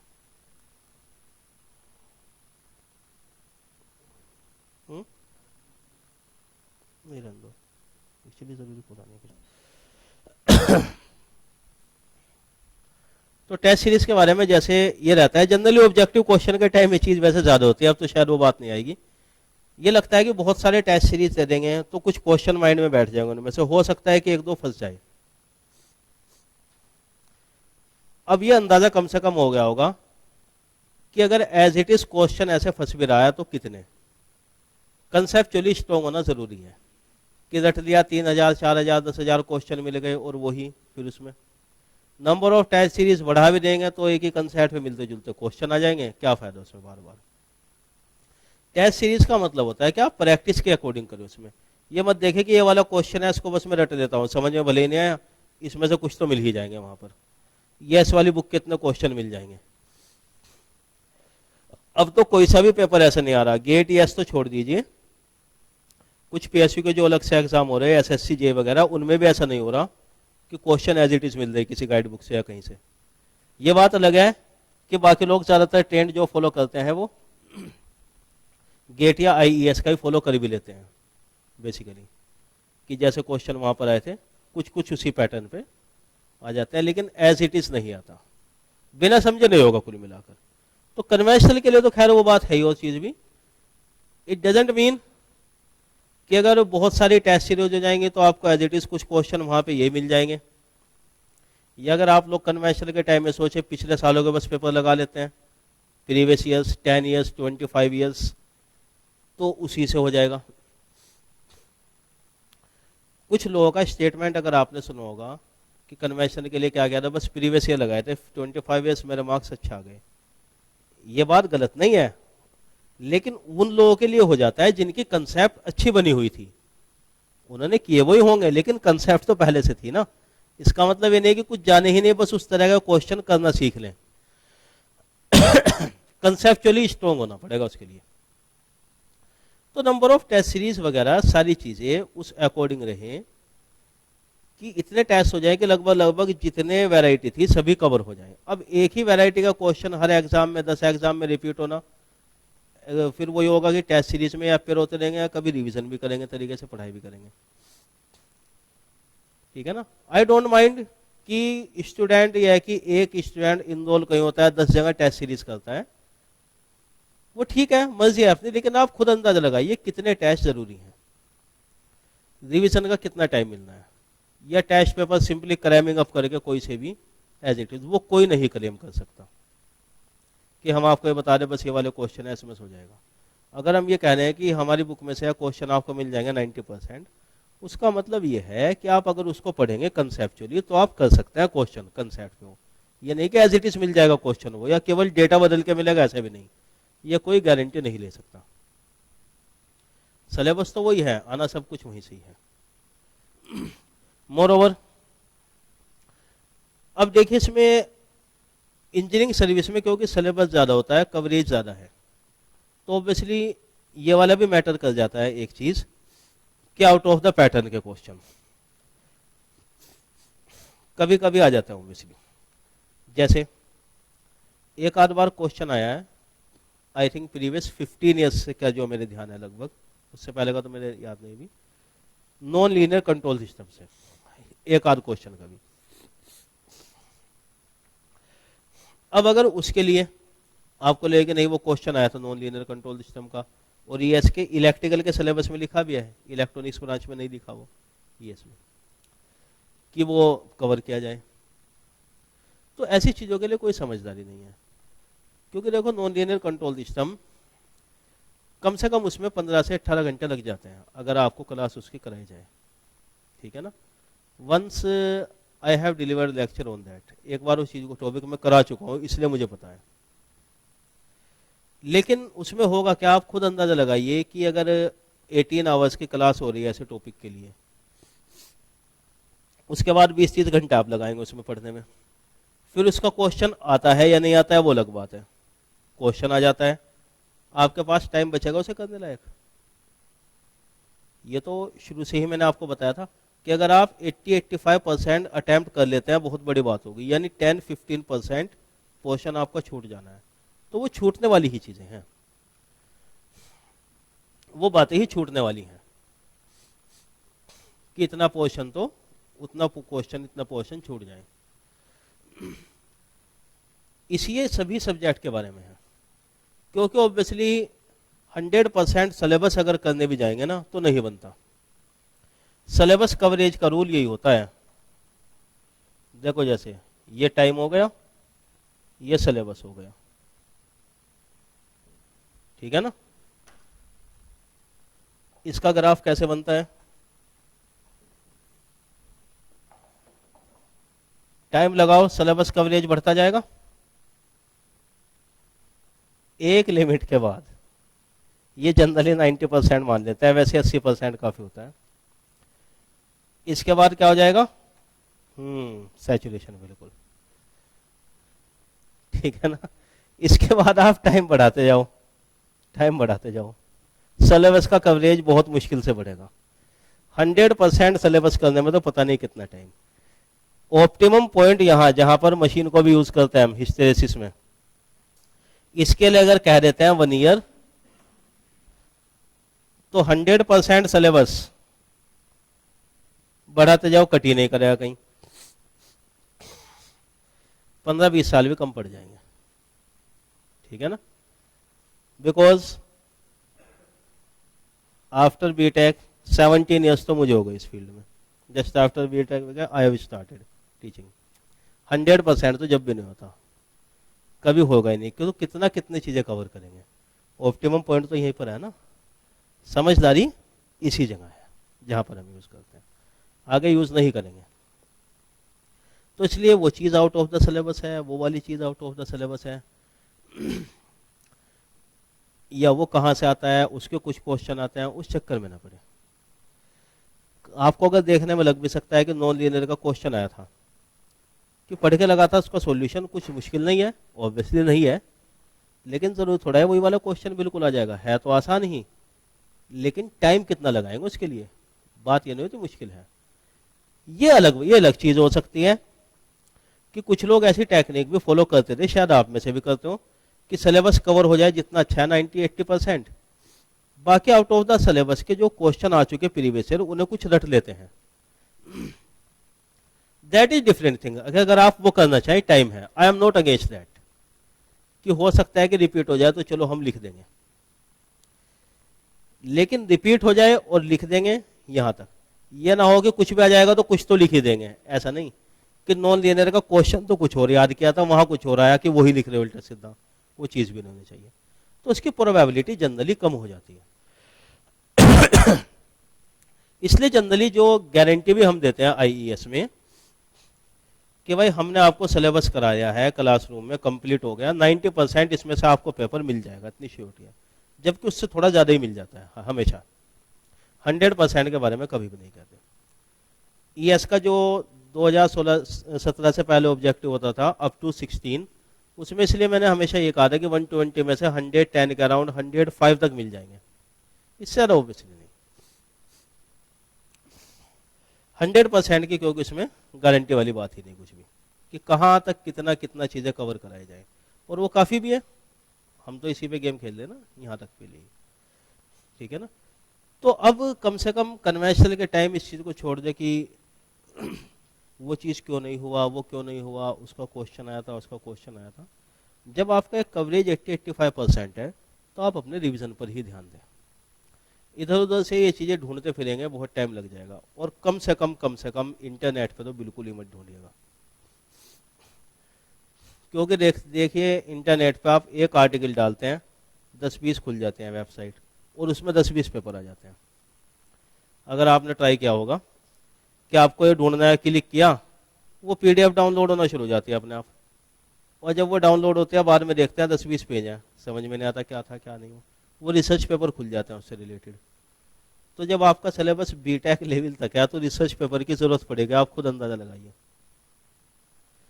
जो स्टैंडर्ड बुक्स वगैरह हैं वो अवेलेबल हो जाती हैं क्या इस तरह ऑनलाइन? वो नहीं अवेलेबल होती। जिस चीज के लिए लोग पैसा देकर खरीदते हैं ना, वो फ्री में अवेलेबल नहीं कराया जाता, ध्यान रखिएगा इस बात को। स्टैंडर्ड बुक्स है, नागरथ कोठारी या पेस भीमरा डाल के दो, कभी खुल जाएगी क्या फ्री में आपके उसमें वो? क्योंकि इसके लिए मनी पे करते हैं। और उसका मतलब मैं नहीं कहता कि सारी चीजें उसमें फ्री मिल रही तो सब बेकार है वो, लेकिन आप लोगों के काम के नहीं है, स्टूडेंट के कंपटीशन के लिए। वो लोग सर्च करते हैं जो खुद रिसर्च कर रहे होते हैं टॉपिक में, एमटेक का प्रोजेक्ट होता है उस टाइम सब लोग वही करते हैं कि नेट से ढूंढ लिया, वो जो चीज़ है अभी बना रहे हैं, उनका काम ही नहीं चलता नेट के बिना। कंपटीशन के टाइम में एडवाइस बिल्कुल नहीं करूंगा इस बात को। इसी तरह अगर आप क्वेश्चन ढूंढने लग जाए इसमें, तो भी वही बात है, कितने क्वेश्चन ढूंढेंगे? उसमें कई जगह मिल जाते हैं, हमने वेबसाइट पर डाल रखे हैं प्रीवियस ईयर के कुछ क्वेश्चन, कुछ टेस्ट सीरीज के, सारे नहीं सम ऑफ दीज, तो सब लोगों ने ऐसे डाल रखे होंगे। वो ठीक है काम के होंगे आपने, लेकिन कितना टाइम लगाएंगे?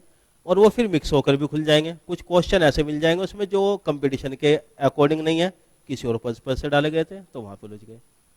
तो आउट ऑफ द सिलेबस चीज़ों को अगर आप इंटरनेट पे ढूंढेंगे वही मुश्किल काम है, क्योंकि उस पर ढूंढना समझना वो काम टीचर लेवल का आदमी कर सकता है जो सब्जेक्ट में इतना तक इन्वॉल्व है। स्टूडेंट के लिए मैं कभी भी एडवाइस नहीं करता, इसलिए वहां पर कि ये बढ़िया था, उसमें ये वाला एनपीटीएल पे वाला लेक्चर मिल गया तो उसमें ये चीज़ समझ में आ गई थी। वो एक्सपर्ट प्रोफेसर की क्लासेज हैं, कहीं इसमें होता है बहुत बढ़िया, लेकिन वो कंपटीशन के लेवल के जनरली नहीं है। कंपटीशन से हाई लेवल का हो सकता है, उसका मतलब ये नहीं कि सभी स्टैंडर्ड रिसर्च पेपर के लिए, एमटेक लेवल के लिए जरूरी हो गई, या बीटेक के किसी कोर्स के लिए जो सिलेबस है उसके अकॉर्डिंग नहीं मिलती वहां पर चीज़ें ज़्यादातर, जहां तक मैंने ध्यान दिया है। और फिर वही बात है, फिर अगर 4 घंटे इंटरनेट पर लगाकर, क्योंकि सीधी सी बात है 1 घंटे उसमें पढ़ाई के बाद ढूंढेंगे तो 3 घंटे आप बेकार की चीज़ें करेंगे इंटरनेट पे। फिर जब एक बार खुल जाएगा तो फिर फेसबुक में भी जाएंगे, फिर उसमें भी जाएंगे, फिर ये भी वो भी, तो वहाँ टाइम बेकार होना है। इतना टाइम लगाने के बाद एक आध नंबर की चीज़ मिल भी गई तो क्या फ़ायदा उसका? वैसे भी सीधी सी बात है, इंटरनेट पे ज़्यादा ढूंढेंगे तो दिमाग तो स्लो पड़ ही जाता है, ठीक है ना। उसके बाद क्योंकि ध्यान जरूर हटता है इधर उधर। बाकी तो इंडिविजुअल चॉइस है, जो मेरा एक्सपीरियंस है वो तो है, उस पर दिमाग ज़्यादा खराब होता है।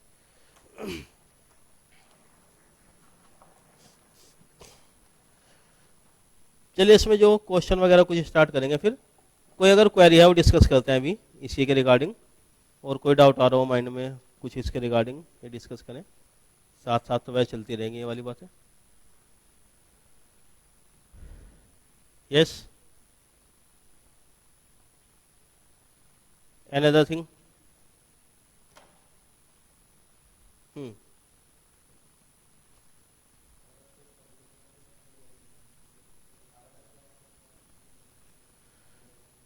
स्टेप मार्किंग के बारे में बात करना चाह रहे हैं आप बेसिकली, है ना? देखिए एक्चुअली इसके बारे में कोई रिटर्न में कोई रूल होता नहीं स्टेप मार्किंग के, बस ये है कि होती जरूर है। ऐसा क्योंकि स्पेसिफाई नहीं होता कि कोई क्वेश्चन है या कोई डेरिवेशन है कि 10 स्टेप्स का है तो 10 मार्क्स का, हर मार्क्स का हर स्टेप पे 1 मार्क्स मिल जाएगा, या न्यूमेरिकल है, सारी चीज़ें सही हैं, आंसर गलत हो गया लास्ट में, बीच में कैलकुलेशन गलत हो गई, तो ऐसा कोई है नहीं। ये डिपेंड करता है on the mood off the examiner. जैसे मैंने आपको कहा था कि अगर आपका इंप्रेशन अच्छा बना हुआ है एग्जामिनर पे कॉपी चेक करते हुए, जब वो कि राइटिंग सही है, प्रॉपर लिखा हुआ है, तो फिर यहाँ फायदा मिल जाता है आपको कि 10 मार्क्स का क्वेश्चन है, केवल आंसर गलत हुआ, सारी चीजें एक्यूरेट चल रही थी, तो हो सकता है वो 8 मार्क्स भी दे दे, हो सकता है कि वो 5 या 6 पे रुक जाए, ठीक है ना? ऐसा कोई प्रॉपर नहीं होता कि कितना, लेकिन हाँ ये है स्टेप मार्किंग हो जरूर जाती है, ठीक है ना? अब ये भी डिपेंड करता है कि डेरिवेशन आपने स्टार्ट किया सही डायरेक्शन में गई या नहीं, कहीं बेकार की बातें लिख के तो नहीं छोड़ दी। जैसे टॉर्क के डेरिवेशन में इक्विवेलेंट सर्किट बना दे इंडक्शन मोटर का, रेजिस्टेंस R1, ये R2, ये एक्सएम रिएक्टेंस, और फिर XM equal to omega LM, ये वो बेकार की बातें तो बता दी, ठीक है ना? उसके बाद torque power by omega S, बस वहां छोड़ दिया, उसमें क्या मार्क्स मिलेगा? वो तो आपने बेकार की चीजें लिखी वहां जो जरूरी नहीं थी। असल गेम तो उसके बाद शुरू होना है ना, ठीक है नहीं? उसी के बाद तो शुरू होना है असल गेम तो। अब ये कोई वो नहीं है कि जैसे थ्योरम्स आती थी ना ज्योमेट्री में, ध्यान होगा 10th में, हैंस प्रूव्ड लिखते थे, बाद में कुछ समझ में ना आए, हिंदी में लिखते थे इति सिद्धम, तो लोग गए और कुछ याद होता था नहीं, उल्टा सीधा लिख के इति सिद्धम लिख दिया, सही हो गया। तो वो क्या लिखना, उसका मार्क्स थोड़ा ही मिल रहा है। तो वही बात यहाँ पर है, अगर वो भी रिलेवेंट है वाकई में, ठीक है ना? अधूरा छूट गया है लेकिन रिलेवेंट है तो भी। जैसे वही बात होती है किसी चीज के एडवांटेजेस, सपोज किए जाते हैं कि 5-7 है एडवांटेज, है ना, प्रॉपर वाली 7 एडवांटेज में से आपने 5 लिख दिए, हो सकता है वो 5 पे पूरे मार्क्स दे दे कि चलो ठीक है इतने लिख दिए, कवर हो गया मेन में, ठीक है ना? लेकिन अगर आप 1-2 ही लिख कर आए तो ऑब्वियसली मार्क्स उस पर फिर जरूर मिल जाएंगे, प्रोवाइडेड दैट वो सही डायरेक्शन में है। ऐसा नहीं कि बेकार में घुमा रखा है कि थी तो एडवांटेज लिखने, आप उस इंस्ट्रूमेंट की वर्किंग लिख के आ गए, एक्सपेक्ट कर दे कि कुछ मार्क्स मुझे मिल जाएंगे, वो नहीं होगा, ठीक है ना? बस ये ध्यान रखिए एग्जामिनर कई कदम आगे होता है ऑब्वियसली आपसे, ठीक है ना? क्योंकि जो प्रोफेसर वगैरह बनते हैं, क्योंकि प्रोफेसर भी तो कभी स्टूडेंट ही थे, तो थे तो यहीं से ही सब सारी चीजें पता है कि क्या क्या स्मार्टनेस, क्या क्या चीजें कर सकते हैं बेसिकली, ओके? तो डिपेंड करता है, देखो वैसे तो जनरली क्या है, न्यूमेरिकल का वेटेज थोड़ा सा ज्यादा ही रहता है, लेकिन वैसे ईयर टू ईयर पे डिपेंड करता है ये, कभी कभी इक्वल भी, और कभी कभी कुछ केस में थोड़ा सा ज्यादा भी वेटेज हो गया थ्योरी का, ठीक है ना? और थोड़ा सा चॉइस भी हो जाती है आपकी। जैसे मशीन के पहले 3 क्वेश्चन आते थे, 2 करने होते थे उसमें से, ट्राई एनी 2, कि सेक्शन बी में 3 क्वेश्चन है, 2 करने हैं, तीनों मशीन के हैं, और तीनों क्वेश्चन में 3-3 पार्ट भी हैं। अब 2 आउट ऑफ 3 आप करना चाह रहे, ये आप पे भी डिपेंड करता है, आपने दोनों क्वेश्चन वो सेलेक्ट किए जिनमें थ्योरी ज्यादा है, या दोनों वो सेलेक्ट किए जिनमें न्यूमेरिकल ज्यादा है, यहाँ पर भी, ठीक है ना? लेकिन ये जरूर है कि मार्क्स जो सॉलिड होता है ऑब्वियसली वो डेरिवेशन या न्यूमेरिकल पे, थ्योरी पे भी ऐसी बात नहीं, 10 आउट ऑफ 10 भी मिल सकते हैं, ऐसा नहीं कि नहीं मिलते, लेकिन उसमें प्रोबेबिलिटी है कि कुछ वे ऑफ राइटिंग में कुछ में थोड़ा जाए, 9 या 8 या 7 मिल जाए उसमें, ठीक है ना? ये डिपेंड करता है। तो लेकिन ये है कि थ्योरी में अच्छी खासी आती है, अगर वेटेज कम भी रहता है, ऐसा नहीं है कि 10% ही थ्योरी, कितना भी कम रहेगा 35-40% तक फिर भी रहती है थ्योरी, इतना जो। अब हाँ उसमें जब चलो एक ये बात आ ही गई, ये वाली बता देते हैं। सपोज करो ये क्वेश्चन है 3, ABC इसके 3 पार्ट हैं, सभी 10 मार्क्स के। ये क्वेश्चन 4 है ABC, इसमें भी 10 मार्क्स के तीनों तीनों सेक्शन। आप एक ऐसी दुविधा में फंस गए एग्जाम में, ठीक है ना, if you are facing such particular controversy that कि ये अटेम्प्ट करना है या फिर ये अटेम्प्ट करना है, ऐसा हो जाता है ना। अब उसमें होता क्या है जनरली, इसके मुझे दो बड़े अच्छे से आते हैं एग्जैक्टली, और ये बिल्कुल ही नहीं आता। दो पार्ट बड़े सॉलिड आते हैं, ये बिल्कुल नहीं। इस वाले क्वेश्चन में तीनों पार्शियली आते हैं, तरीके से नहीं आते। ये एक सॉलिड आता है, दो थोड़े थोड़े आते हैं। हो सकता है ना ऐसा, ठीक है ना। अब क्या किया जाए उसमें, देखो अगेन दी सिचुएशन कि जब ऐसी सिचुएशन में आए तो क्या डिसीजन। अगर ये बात होती सेमेस्टर एग्जाम की ड्यूरिंग बीटेक, तो ऑब्वियसली हम इस पे जाते हैं फिर, ठीक है ना, वहां पर ही कंपटीशन में यहां पर जाएंगे, कंपिटिटिव एग्जामिनेशन में ये वाली चीज पर, बिकॉज ये अटेम्प्ट करेंगे 10 + 10 20 मार्क्स आपने सॉलिड अटेम्प्ट किए,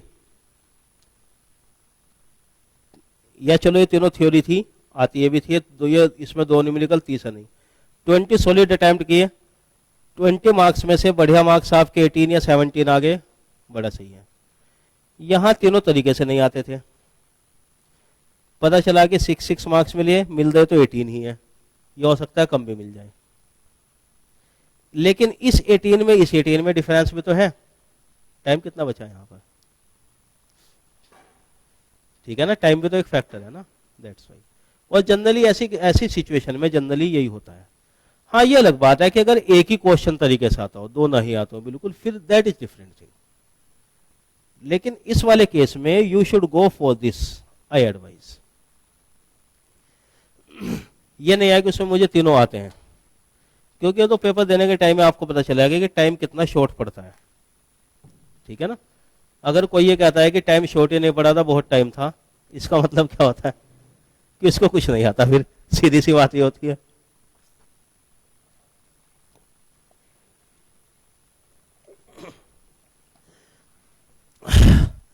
जनरली पेपर 1 में ये होता है कि आता बहुत कुछ है, टाइम कम पड़ जाता है, सब्जेक्ट आसान है, कंट्रोल नेटवर्क मेजरमेंट है।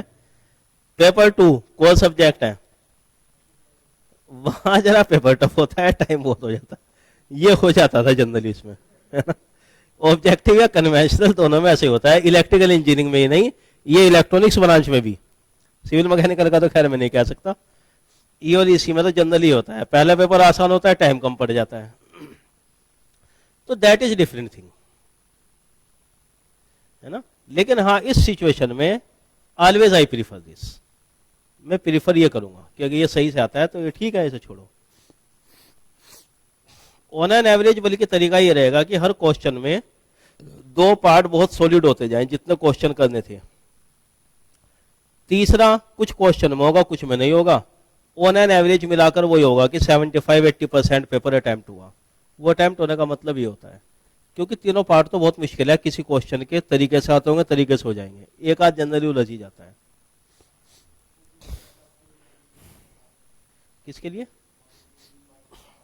हाँ हाँ हाँ बिल्कुल, वो उसी बारे में बता रहे हैं, ये मुझे बल्कि बतानी थी पहले, अच्छा कि आपने क्वेश्चन रेज कर दिया, ये तो बहुत जरूरी बात थी जो रह गई थी। देखिए अगर कॉपी आने का तरीका ही बदल गया, जो आपको शीट मिलेगी, राइटिंग शीट जिसपे लिखना है कि क्वेश्चन लिखा गया, स्पेस है, फिर तो अलग बात हो गई।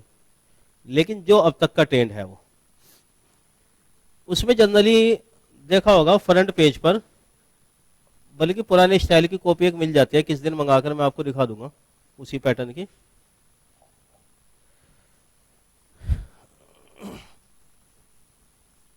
उसमें जनरली ये होता है कि पहला ये होता है, ये टेबल बनी होती है,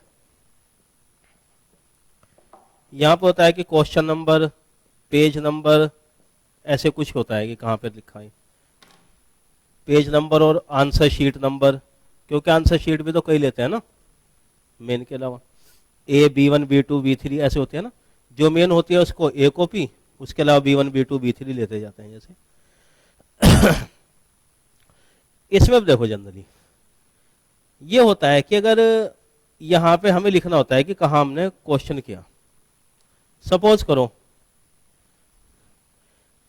हमने शुरू किया क्वेश्चन नंबर 2 से, ए पेज नंबर 1 में क्वेश्चन नंबर 2, ठीक है ना। फिर क्वेश्चन नंबर 3 ये पेज 4 से सपोज करो, तो हम यहां एंटर कर देते हैं। ऐसे दिक्कत कब आती है? जब पार्ट्स अलग अलग जगह हो जाते हैं, है ना।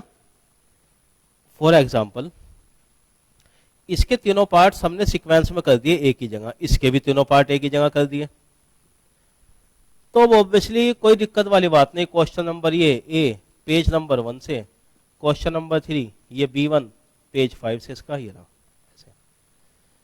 लेकिन सपोज करो ऐसा जरूर होगा कि कोई ना कोई क्वेश्चन 6 से यहां पर किया,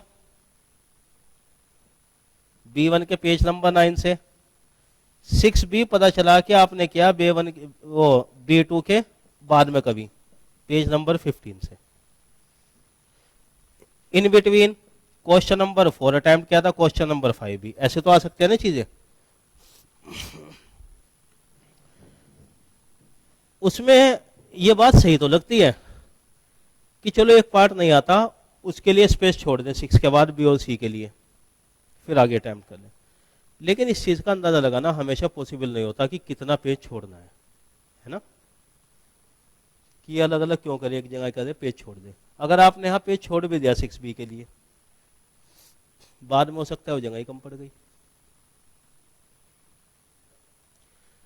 तो उसके लिए मेरा अंदाजा ये होता है कि इसको ऐसा पेज छोड़ने की जरूरत नहीं है।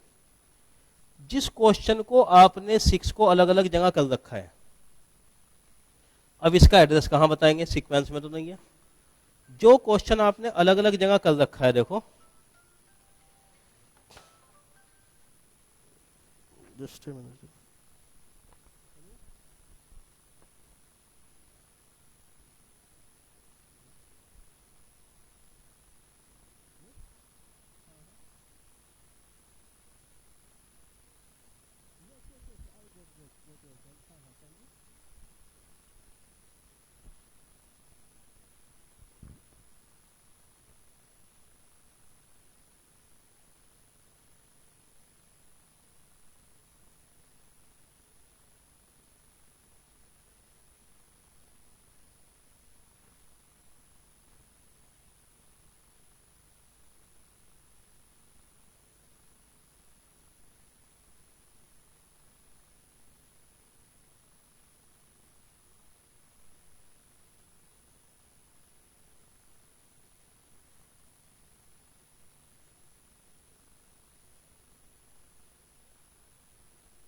ओके। हाँ तो इसके बारे में बता दें। अब देखो जैसे ये तो एक ही जगह किए गए थे अटेम्प्ट, ये अलग अलग जगह हो गया। जो क्वेश्चन अलग अलग जगह है, आई एडवाइस कि उसका एड्रेस आप अलग अलग बता दें, ठीक है ना। जो क्वेश्चन ऐसे हैं, क्योंकि अगर सभी क्वेश्चन के लिए एबीसी लिखेंगे तो जगह कम पड़ जाएगी, जैसे मैंने ऑब्जर्व किया था। अब अलग उसमें पैटर्न बदल गया हो कॉपी का कि सबकी जगह अलग अलग है, तो फिर एबीसी अलग बता दें सभी के लिए। लेकिन मैं इस तरह करता था कि जो इकट्ठे हैं वो तो ठीक है, बाकी कहीं पड़ी जाए इमरजेंसी तो टेबल को एक्सटेंड करके यहाँ पे लिख दो बस, और क्या। ये तो करना ही पड़ेगा फिर, क्योंकि पेज अगर छोड़ते हैं और फिर बाद में आते हैं तो वो जनरली या तो छोटा पड़ जाता है पेज कभी, और फिर अंदाजा नहीं। हाँ ये जरूर है कि जहां पे ब्लैंक है कट जरूर मार दे, जिससे कि या पीटीओ लिख दें, वो तो खैर आप लोग वैसे भी जानते होंगे। क्योंकि ऑब्वियसली सारे क्वेश्चन एक ही जगह हर सारे पार्ट हो जाएं, इसकी प्रोबेबिलिटी कम ही होती है। और वो जबरदस्ती चक्कर में भी नहीं पड़ना चाहिए इस बात के। जितना जो क्वेश्चन तरीके से आता है बढ़िया तरह पहले वो करते चले। शुरुआत करा 3rd ए बढ़िया आता था, उसके बाद 5th पे चले गए, फिर 7 ए, फिर 7 सी, मिक्स हो जाए कोई बात नहीं, ठीक है ना। उसमें अब आप मत लीजिए ज्यादा। यस, क्रम्बल्ड हो जाएगा डिफरेंट क्वेश्चन, देन नहीं नहीं उससे कोई गड़बड़ नहीं होती, ठीक है ना। बल्कि समझदारी की बात ही मानी जाती है, ठीक है ना, कि प्लानिंग अच्छी है कि जो अच्छे से आता है क्वेश्चन या पहले लिखना चाह रहे हैं, सही बात है। उसमें ऐसा नहीं होगा कि आप ये सोचते हैं कि बाद के क्वेश्चन को वो मान लेगा एग्जामिनर कि आपको कम आता है, ठीक है ना। पहले लिखो बाद में लिखो, जो कंटेंट है मार्क्स उसी अकॉर्डिंग मिलने हैं, उससे कोई मतलब नहीं, ठीक है ना। स्क्रम्बल्ड हो जाए तो कोई दिक्कत नहीं, जो तरीके से आता है वो करो। सीक्वेंस बनाने की इसकी कोई जरूरत नहीं कि पहले वाला ये और वो, ठीक है ना। ये अलग बात है कि व्हाट आई एडवाइस कि जरा अगर कोशिश हो कि डेरिवेशन न्यूमेरिकल पहले आए तो ज्यादा अच्छा है।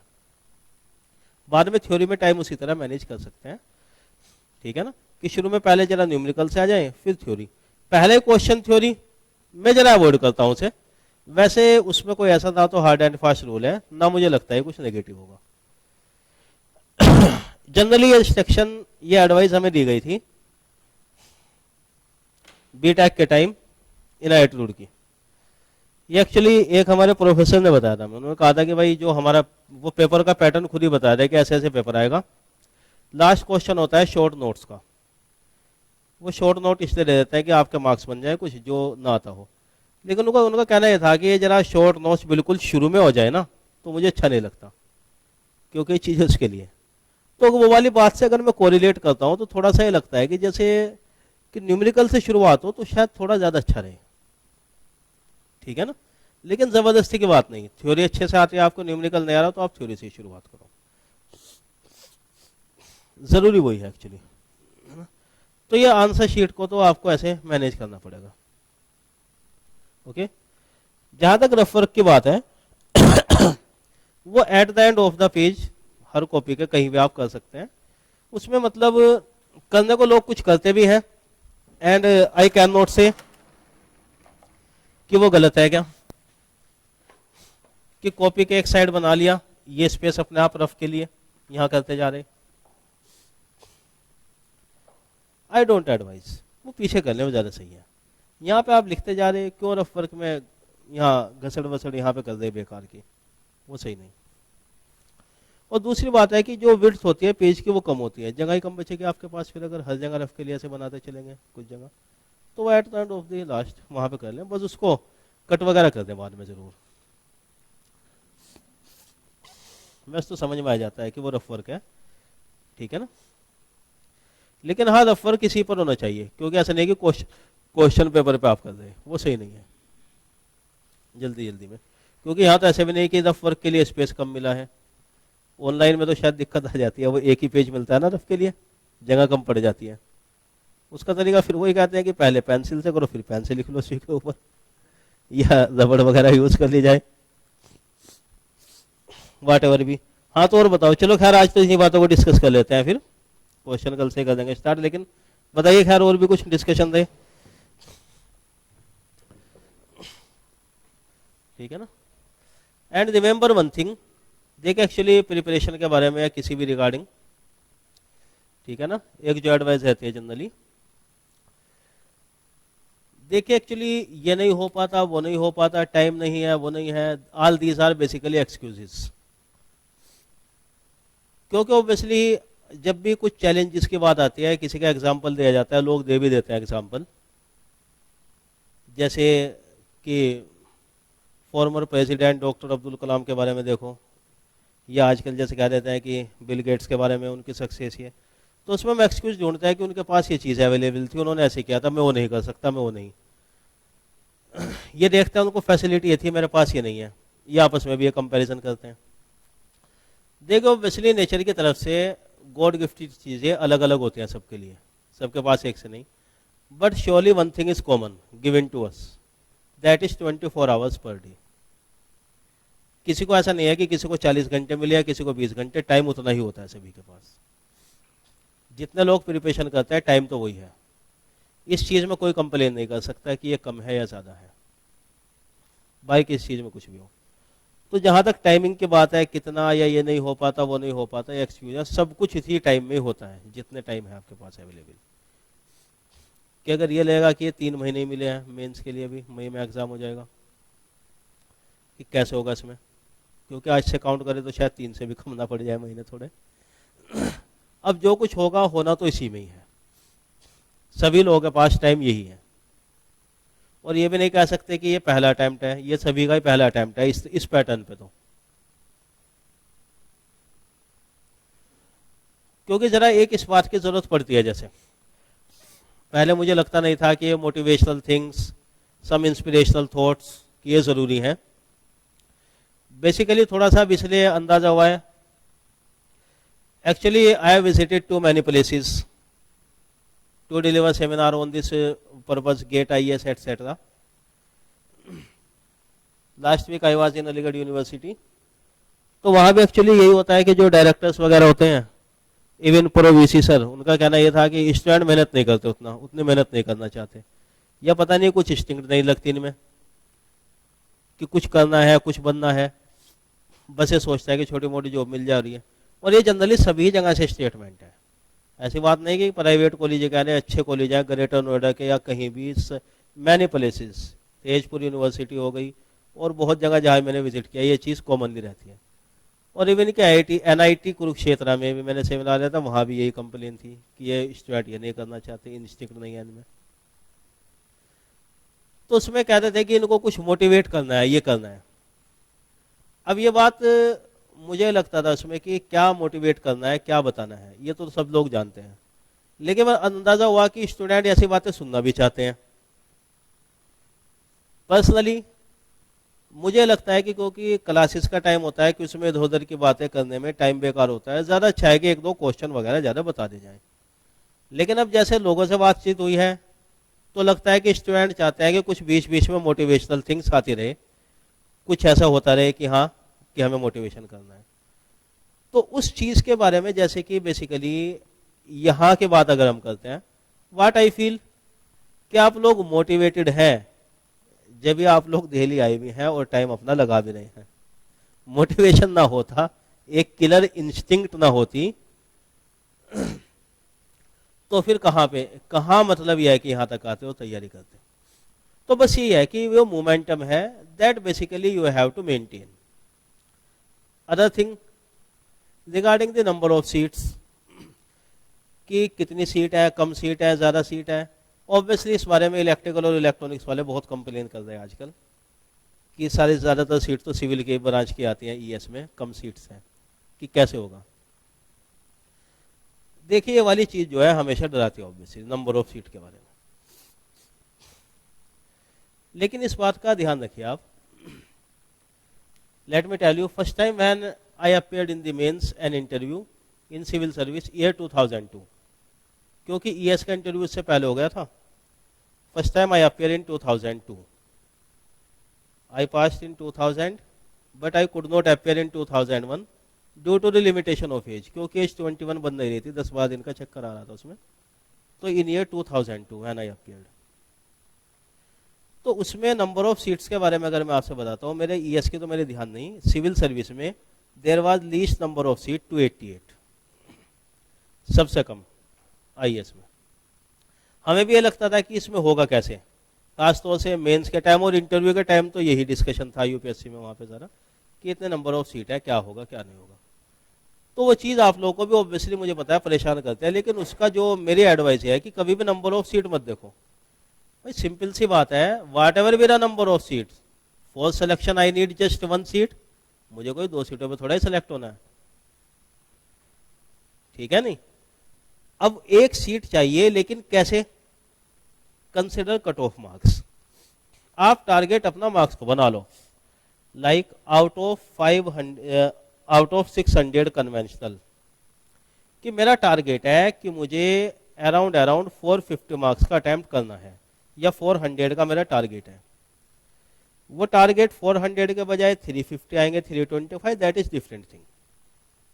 लेकिन हाँ 300 प्लस तो बिल्कुल ही, बल्कि 400 प्लस का टारगेट लेकर चले। तो नंबर ऑफ सीट भूल जाओ, सिंपली याद रखो कि किस तरह मुझे 450 का अटेम्प्ट करना है, मुझे तैयारी क्या करनी है। वो बैगेज एकदम हटा दीजिए, क्योंकि नंबर ऑफ सीट अगर बार बार डिस्कशन में आएगा ना तो परेशानी होती रहेगी, वो चीज़ बहुत दिमाग खराब करता है। दिस इज बेसिकली, यही गेट एग्जाम के बारे में हम कहते थे कि गेट में अगर टॉप 500 में आएंगे तो पीएसयू से कॉल आएगी, जब भी सिलेक्शन के चांस बनते हैं। टॉप 1000 तक आते हैं तो हो सकता है कि अच्छा एमटेक की जगह मिल जाए। उसके बाद के रैंक का कहते हैं कि इतना ज़्यादा फायदा नहीं, बस एक बताने के लिए होगा डेजिग्नेशन क्या है, क्वालिफाइड गेट एग्जाम।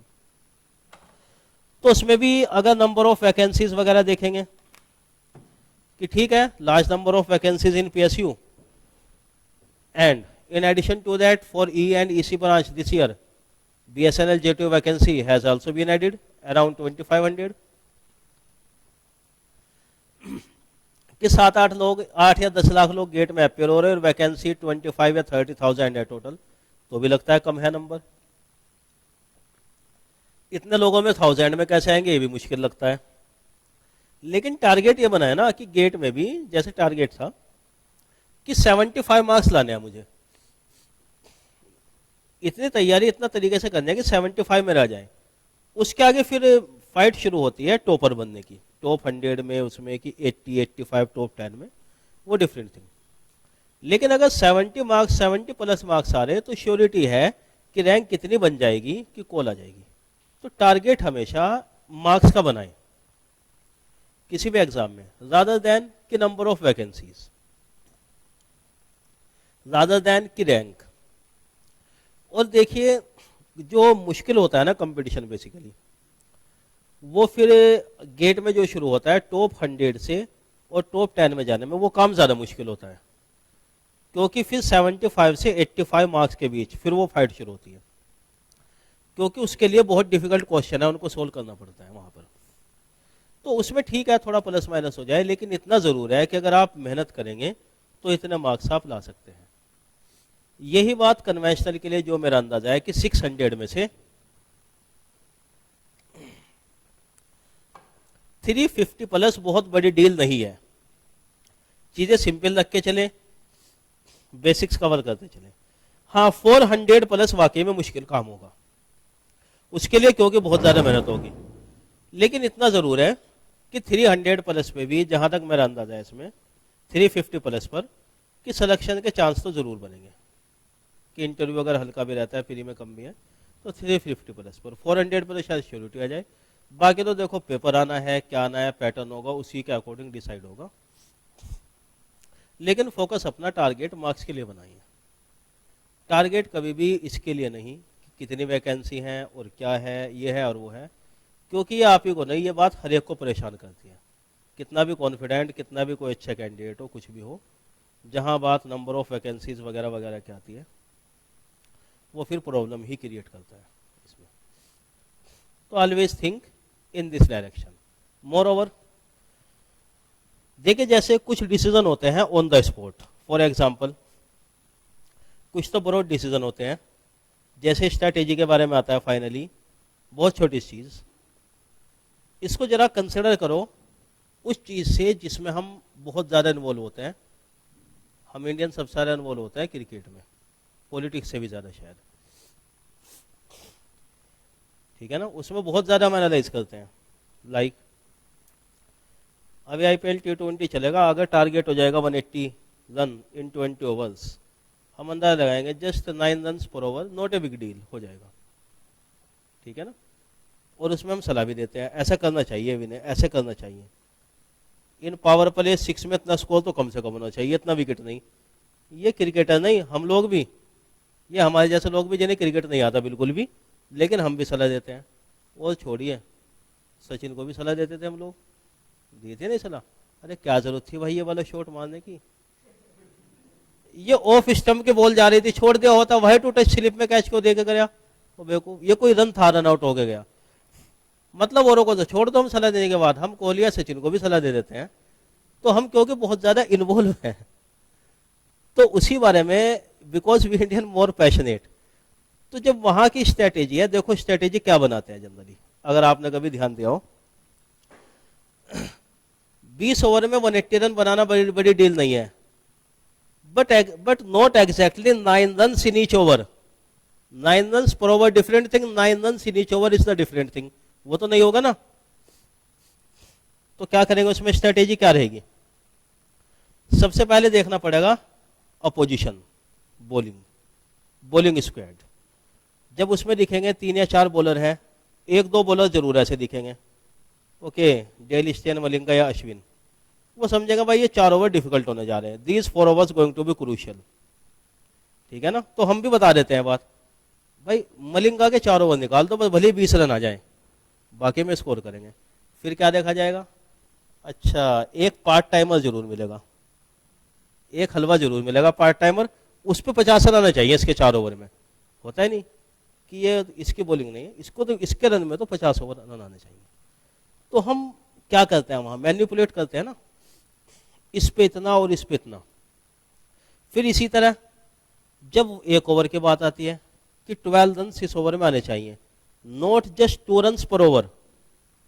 क्या कहते हैं फिर कि भाई ये बॉलर है, 1-2 बॉल तो खतरनाक डालेगा, एक आध तो यॉर्कर डालेगा ये, बस उसको प्लेट कर देना है, क्रॉस शॉट नहीं खेलना है, just play with the state bat, ठीक है ना, कि बस इसको रोक लेना है, विकेट नहीं देना है, कि एक आध बॉल आएगी बढ़िया, उस पर शॉट लगा देना है। ये तो लेग स्टंप की फुल टॉस बॉल थी, इस पर तो शॉट लगना चाहिए था। फिर दूसरी चीज देखा होगा आपने कभी, हर बॉल से पहले बैट्समैन भी इधर नजर डालते हैं, फील्ड सेटिंग। पावर प्ले है तो अलग शॉट होगा, नॉन पावर प्ले हो रहा है डिफरेंट शॉट होगा, T20 है तो थोड़ा अलग शॉट हो जाएगा, वनडे है तो अलग, टेस्ट है तो थोड़ा डिफरेंट हो जाएगा फिर वो भी। फिर ये देखा जाएगा कि मिड ऑन पे नहीं मारना है बिल्कुल भी, स्कोर मिड ऑफ पे कर लेना आसान है, इसमें ग्राउंड उधर बाउंड्री छोटी है। तो ये सारी चीजें हम वहां पे अंदाजा लगाते हैं, बिल्कुल इसी तरह की कि अगर अंदाजा लगाएं आप, एग्जामिनेशन में यही वाली सारी चीजें होती हैं।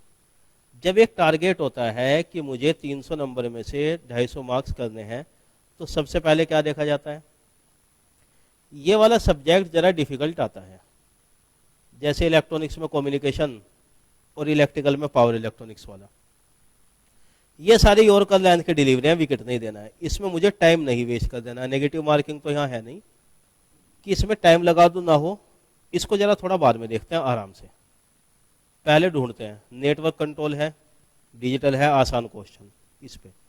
तो हमारा टारगेट होता है कि ये सब्जेक्ट ऐसे हैं, इन पे पूरे मार्क्स मिले, इनमें रन पूरे स्कोर करो जबरदस्त। फिर उसके बाद ऑन द स्पॉट कैसे देखा जाता है कि कहां पर, कि इस पेपर में कि जैसा हम सोच कर आए थे थोड़ा सा लगाया, इसमें कंट्रोल सिस्टम तो बड़ा लगा गया, आउट ऑफ पैटर्न, गड़बड़ हो गई। बात मान के चलो, अगर पिच की कंडीशन बेकार है, बाउंसी पिच है, तो दोनों ही टीम स्कोर कम बनाएंगे, ठीक है ना। अगर पेपर मुश्किल आ गया पैटर्न से हटके, तो सभी लोगों का एवरेज मार्क्स कम हो जाएंगे, रैंक अपने आप उसी अकॉर्डिंग एडजस्ट हो जाएगी, मेरिट कम चली जाएगी जिसे कहते हैं। तो उससे घबराने वाली बात नहीं, छोड़ दो फिर इसे। अब देखो कुछ तो आसान होगा, वहां पे स्कोर करते हैं। या फिर ये लगा कि पेपर इस बार इतना टिपिकल आ गया कि नहीं बन पाया जो मैं सोच कर आया था, मेरा टारगेट 250 था लेकिन 200 ही, इसलिए घबराने वाली बात नहीं।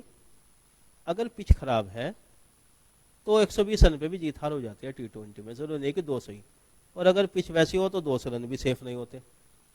तो उसी तरह आपके क्या होगा ना, मेरिट उसी अकॉर्डिंग लो चली जाएगी, इसलिए उससे डिमोरलाइज होने वाली बात नहीं। ये स्ट्रैटेजी बिल्कुल, क्योंकि देखो कुछ भी हो 100% प्रेडिक्शन कोई नहीं कर सकता कहीं पर, कि ये चीज़ यहाँ पे स्कोर होगा, ये मुझे कम करना है, ये ज़्यादा करना है। ऑलवेज अकॉर्डिंग टू द सर्क्यूमस्टांसेस, कि कंडीशन ये थी, सर्क्यूमस्टांसेस ये वाली थी, और इस अकॉर्डिंग मैंने ये डिसीजन लिया, मेरा ये डिसीजन वाकई में सही था, या मुझे अब थोड़ा सा बदलना पड़ेगा। सोच कर तो ये आए थे, लेकिन अब ये अलग हो गया। तो सर्च करो हमेशा सॉफ्ट टारगेट कहाँ पर है, फील्ड सेटिंग कैसी है, क्वेश्चन किस लेवल के हैं, किस तरीके के हैं, इसमें मुझे कितना टाइम लगा देना है, इसमें कैसे बचा लेना है। ये सारा गेम स्ट्रैटेजी पे घूमता है। कंपटीशन, ये मानकर चलो, competition are not correct by hard work, by smart work. उसके लिए स्मार्ट मैथ्स जरूरी होती है, but obviously not the over smartness. उसके बारे में तो मना ही किया हमने। स्मार्ट वर्क जरूरी है कि कहाँ पे और क्या, ठीक है ना। हमेशा नहीं कि हार्ड वर्क, बस हमेशा क्वेश्चन करना ही है। Just let us consider one such example. देखो उसमें बड़ा इंटरेस्टिंग एग्जांपल था ये बात है आईपीएल 2011 की, शायद Delhi Daredevils versus Mumbai Indians. Malinga was the bowler, Sehwag was the batsman, ठीक है ना। तो सहवाग ने एक ओवर मैडन खेला था, आईपीएल 220 की बात है ये, जस्ट मैडन ओवर, जिसपे बड़ा हुई एंड कराई हुआ था। मैच वो दिल्ली डेयरडेविल जीत गया था वैसे। He was asked that in whole span of 11 years of the international career, first time Sehwag played maiden over. बड़ी अजीब बात लगी थी कि T20 में सहवाग जैसा बैट्समैन मैडन ओवर खेल रहा है। तो उसने देखो क्या आंसर दिया था उसमें। He said कि our strategy was that we have to demoralize Malinga. If we are able to demoralize him, we will be able to demoralize whole of the bowling squad. कि मलिंगा को विकेट देना ही नहीं है, कुछ भी हो जाए। और जहां तक कि that's why I am not playing explosive shot. Then चलो ठीक है, बाउंड्री नहीं तो सिंगल डबल क्यों नहीं निकाला। उसने कहा मैं निकाल सकता था, but I don't want the batsman on non strike hand should face Malinga, कि मैं चाहता था उसको मलिंगा को फेस ना करना पड़े, क्योंकि उधर पार्ट टाइम बैट्समैन था, लोअर ऑर्डर वाला टैलेंडर बैट्समैन, कि हो सकता था वो विकेट दे जाए, और इसलिए मुझे चाह भी रहे थे कि सिंगल। तो तरीका क्या था, इसकी ये 18th ओवर था, इसके बाद भी 2 ओवर बचे हैं, रन ज़्यादा नहीं थे, क्यों रिस्क लेना है, मैडन खेल दो इस ओवर को। कि ये डिमोरलाइज करने की स्ट्रैटेजी थी कि डॉट बॉल खेल देनी है। नॉन स्ट्राइकर बैट्समैन को मैंने बचा लिया, कि मुझे पता था अगले बॉलर 2 या तो वो आना है या वो आना है, उस पर 1 रन निकाल कर आ जाएगा और हम स्कोर कर लेंगे। कि 20-22 रन थे तो 2 ओवर काफ़ी है, 3 ओवर की ज़रूरत नहीं हमें, तो हम मानकर यही चले थे। That was the successful strategy. तो बेसिकली ये समझ के चलो, डॉट बॉल्स जो है ना बहुत ज़रूरी होते हैं, मैडन ओवर बहुत ज़रूरी है। एग्जाम में ऐसा नहीं होता कि हार्ड वर्क कि आपको सारे क्वेश्चन आएंगे सोल्व करने हैं। एक स्मार्टनेस ये जरूरी होती है, how to play maiden over, कि कौन से क्वेश्चन छोड़ने हैं। Do at the time of preparation you have to see which part of the syllabus you have to leave, कि किस पे कम फोकस करना है, किस पे ज़्यादा करना है। क्योंकि ध्यान रखो, कितने भी एक्सप्लोसिव इनिंग होगी, कितना भी एक्सप्लोसिव बैट्समैन होगा, क्रिस गेल भी होगा, डॉट बॉल खेलता है कि नहीं। कभी सुना कि एक भी डॉट बॉल नहीं थी पूरी इनिंग में, हमेशा होती है डॉट बॉल एक आध। तो वो डॉट बॉल तो आएगी ही। ये चीज़ होगा ही कि कुछ क्वेश्चन तैयार करके गए, नहीं बन रहा है, उसका मतलब ये नहीं है कि स्ट्रैटेजी गलत हो गई या कम रह गया या ये हो गया, ये तो आना ही है एज यूजुअल। रिमेंबर ऑलवेज, कभी कभी बल्कि यही चीज़ सक्सेसफुल हो जाती है। पेपर जैसे ऑब्जेक्टिव का कभी कभी इतना टफ आ जाता है कि जिन लोगों ने करना अटैम्प्ट किया वो मेरिट में ऊपर चले गए, ज़्यादा अटैम्प्ट करने वाले डाउन चले गए, क्योंकि पेपर ही इतना आउट ऑफ पैटर्न था कि नेगेटिव मार्क्स की वजह से वो डाउन चले गए। जो डॉट बॉल खेल गए, छोड़ गए कुछ, वो ऊपर चले गए। All these things based basically on the circumstances. ये तो एज यूजुअल ऐसे भी रहता ही है लाइफ में। इससे थोड़ा सा हट के बात करें कि ज़रूरी नहीं होता कि to answer each and everything, कि किसी की बात बुरी लग रही है, कुछ ऐसा है, हर एक को जवाब देना ही है, इसने क्यों कहा, इसने क्यों कहा। कभी कभी डॉट बॉल भी खेल जाओ, इग्नोर जस्ट, क्या जरूरत है। हर एक से उलझते चलेंगे तो ऐसे थोड़ा ही होगा। जैसे एक सिंपल सी प्रोवर्ब आपने भी सुनी होगी कि रास्ते में भौंकने वाले हर कुत्ते को पत्थर मारोगे तो मंजिल तक कभी नहीं पहुंच पाओगे। किस किस को चुप करोगे, किस किस को क्रिटिसाइज होगा, ये होगा और वो होगा। तो इसी तरह basically your aim is to crack the competition के एग्जाम की तैयारी करनी है, उसमें आंसर नहीं देना है किसी को कि कितनी तैयारी थी, ये क्यों नहीं हो पाया, वो क्यों नहीं हो पाया। क्योंकि ये बात होती है ना, वो 4 लोग क्या कहेंगे, 4 लोग हमेशा परेशान करते हैं हर चीज़ में।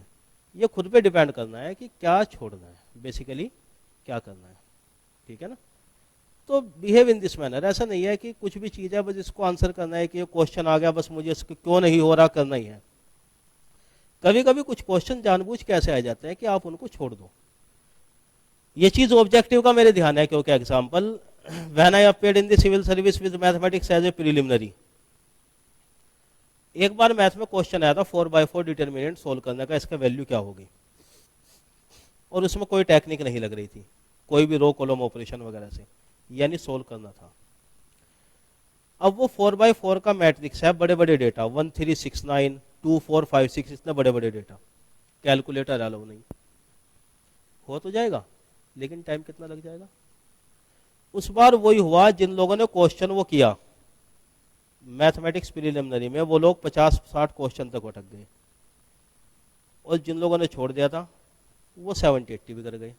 90 तक मैंने 87 क्वेश्चन किए तो उस टाइम ध्यान है, हमने क्या नहीं था, बाद में देखेंगे। लगता क्या था कि लालच आ रहा है, एक एक क्वेश्चन मैटर करता है तो डिटर्मिनेंट का हो जाएगा, लेकिन स्ट्रेटेजी क्या थी, not to solve rather to leave. तो कई बार ऐसे भी डिसीजन लेने पड़ते हैं। हो सकता है कि आपने तैयार कर रखा है कोई सब्जेक्ट, पावर इलेक्ट्रॉनिक्स में हो जाती है वाली बात, हो चुका है, क्योंकि 3 फेज रेक्टिफायर का क्वेश्चन आया था एक बार, वेव फॉर्म बना के डेरिवेशन और सोल्व करने का। जिन लोगों ने सोल्व किया 1.5 घंटा कम से कम लग गया, पेपर बेकार हो गया। जिन लोगों ने छोड़ दिया वो बढ़िया कर गए थे उसमें। तो ऐसा भी नहीं होता कि एग्जाम में पेपर में देखा मैं जानता हूं तो सोल्व करना ही है, थोड़ा सा स्मार्टनेस वहां पे जरूरी है। ये क्वेश्चन में कर सकता हूँ लेकिन लेंथी बहुत है, टाइम ले जाएगा, इसे बाद में देखेंगे। पता चले आप शुरू से ही उसमें लग गए, बाकी आपका पेपर छूट गया, टाइम ही नहीं मिला। कर लिया, बाकी टाइम बचाया तो ठीक है, नहीं आया तो छोड़ दो। ये जो dot ball theory, maiden over theory, remember this thing, it plays very important role. इधर उधर सब जगह की बात चलो अलग है, हम उसके बारे में तो बात नहीं कर रहे, लेकिन जो एग्जामिनेशन की बात है ये चीज़ एक बहुत ज़रूरी होती है। तो ज़रा थोड़ा सा इसके लिए, कन्वेंशनल के लिए कुछ स्मार्ट ज़रूर बनिए, नॉट ओनली लेबोरियस। मेहनत आप लोग करते ही आ रहे हैं शुरू से, जब से पढ़ रहे हैं अब तक, यहाँ तक अगर आ गए हैं, मेंस जो लिखने जा रहा है प्रीलिम क्वालिफाई कर चुका है, इसका मतलब पक्का है कि मेहनत उसने की है। अब ज़रूरत है ज़रा स्मार्टनेस की भी, ठीक है ना। You have to be smart, you need to be smart, but obviously not to be over smart. Over smart से बचना है कि ये भी और वो भी, ये भी और वो भी, ठीक है ना।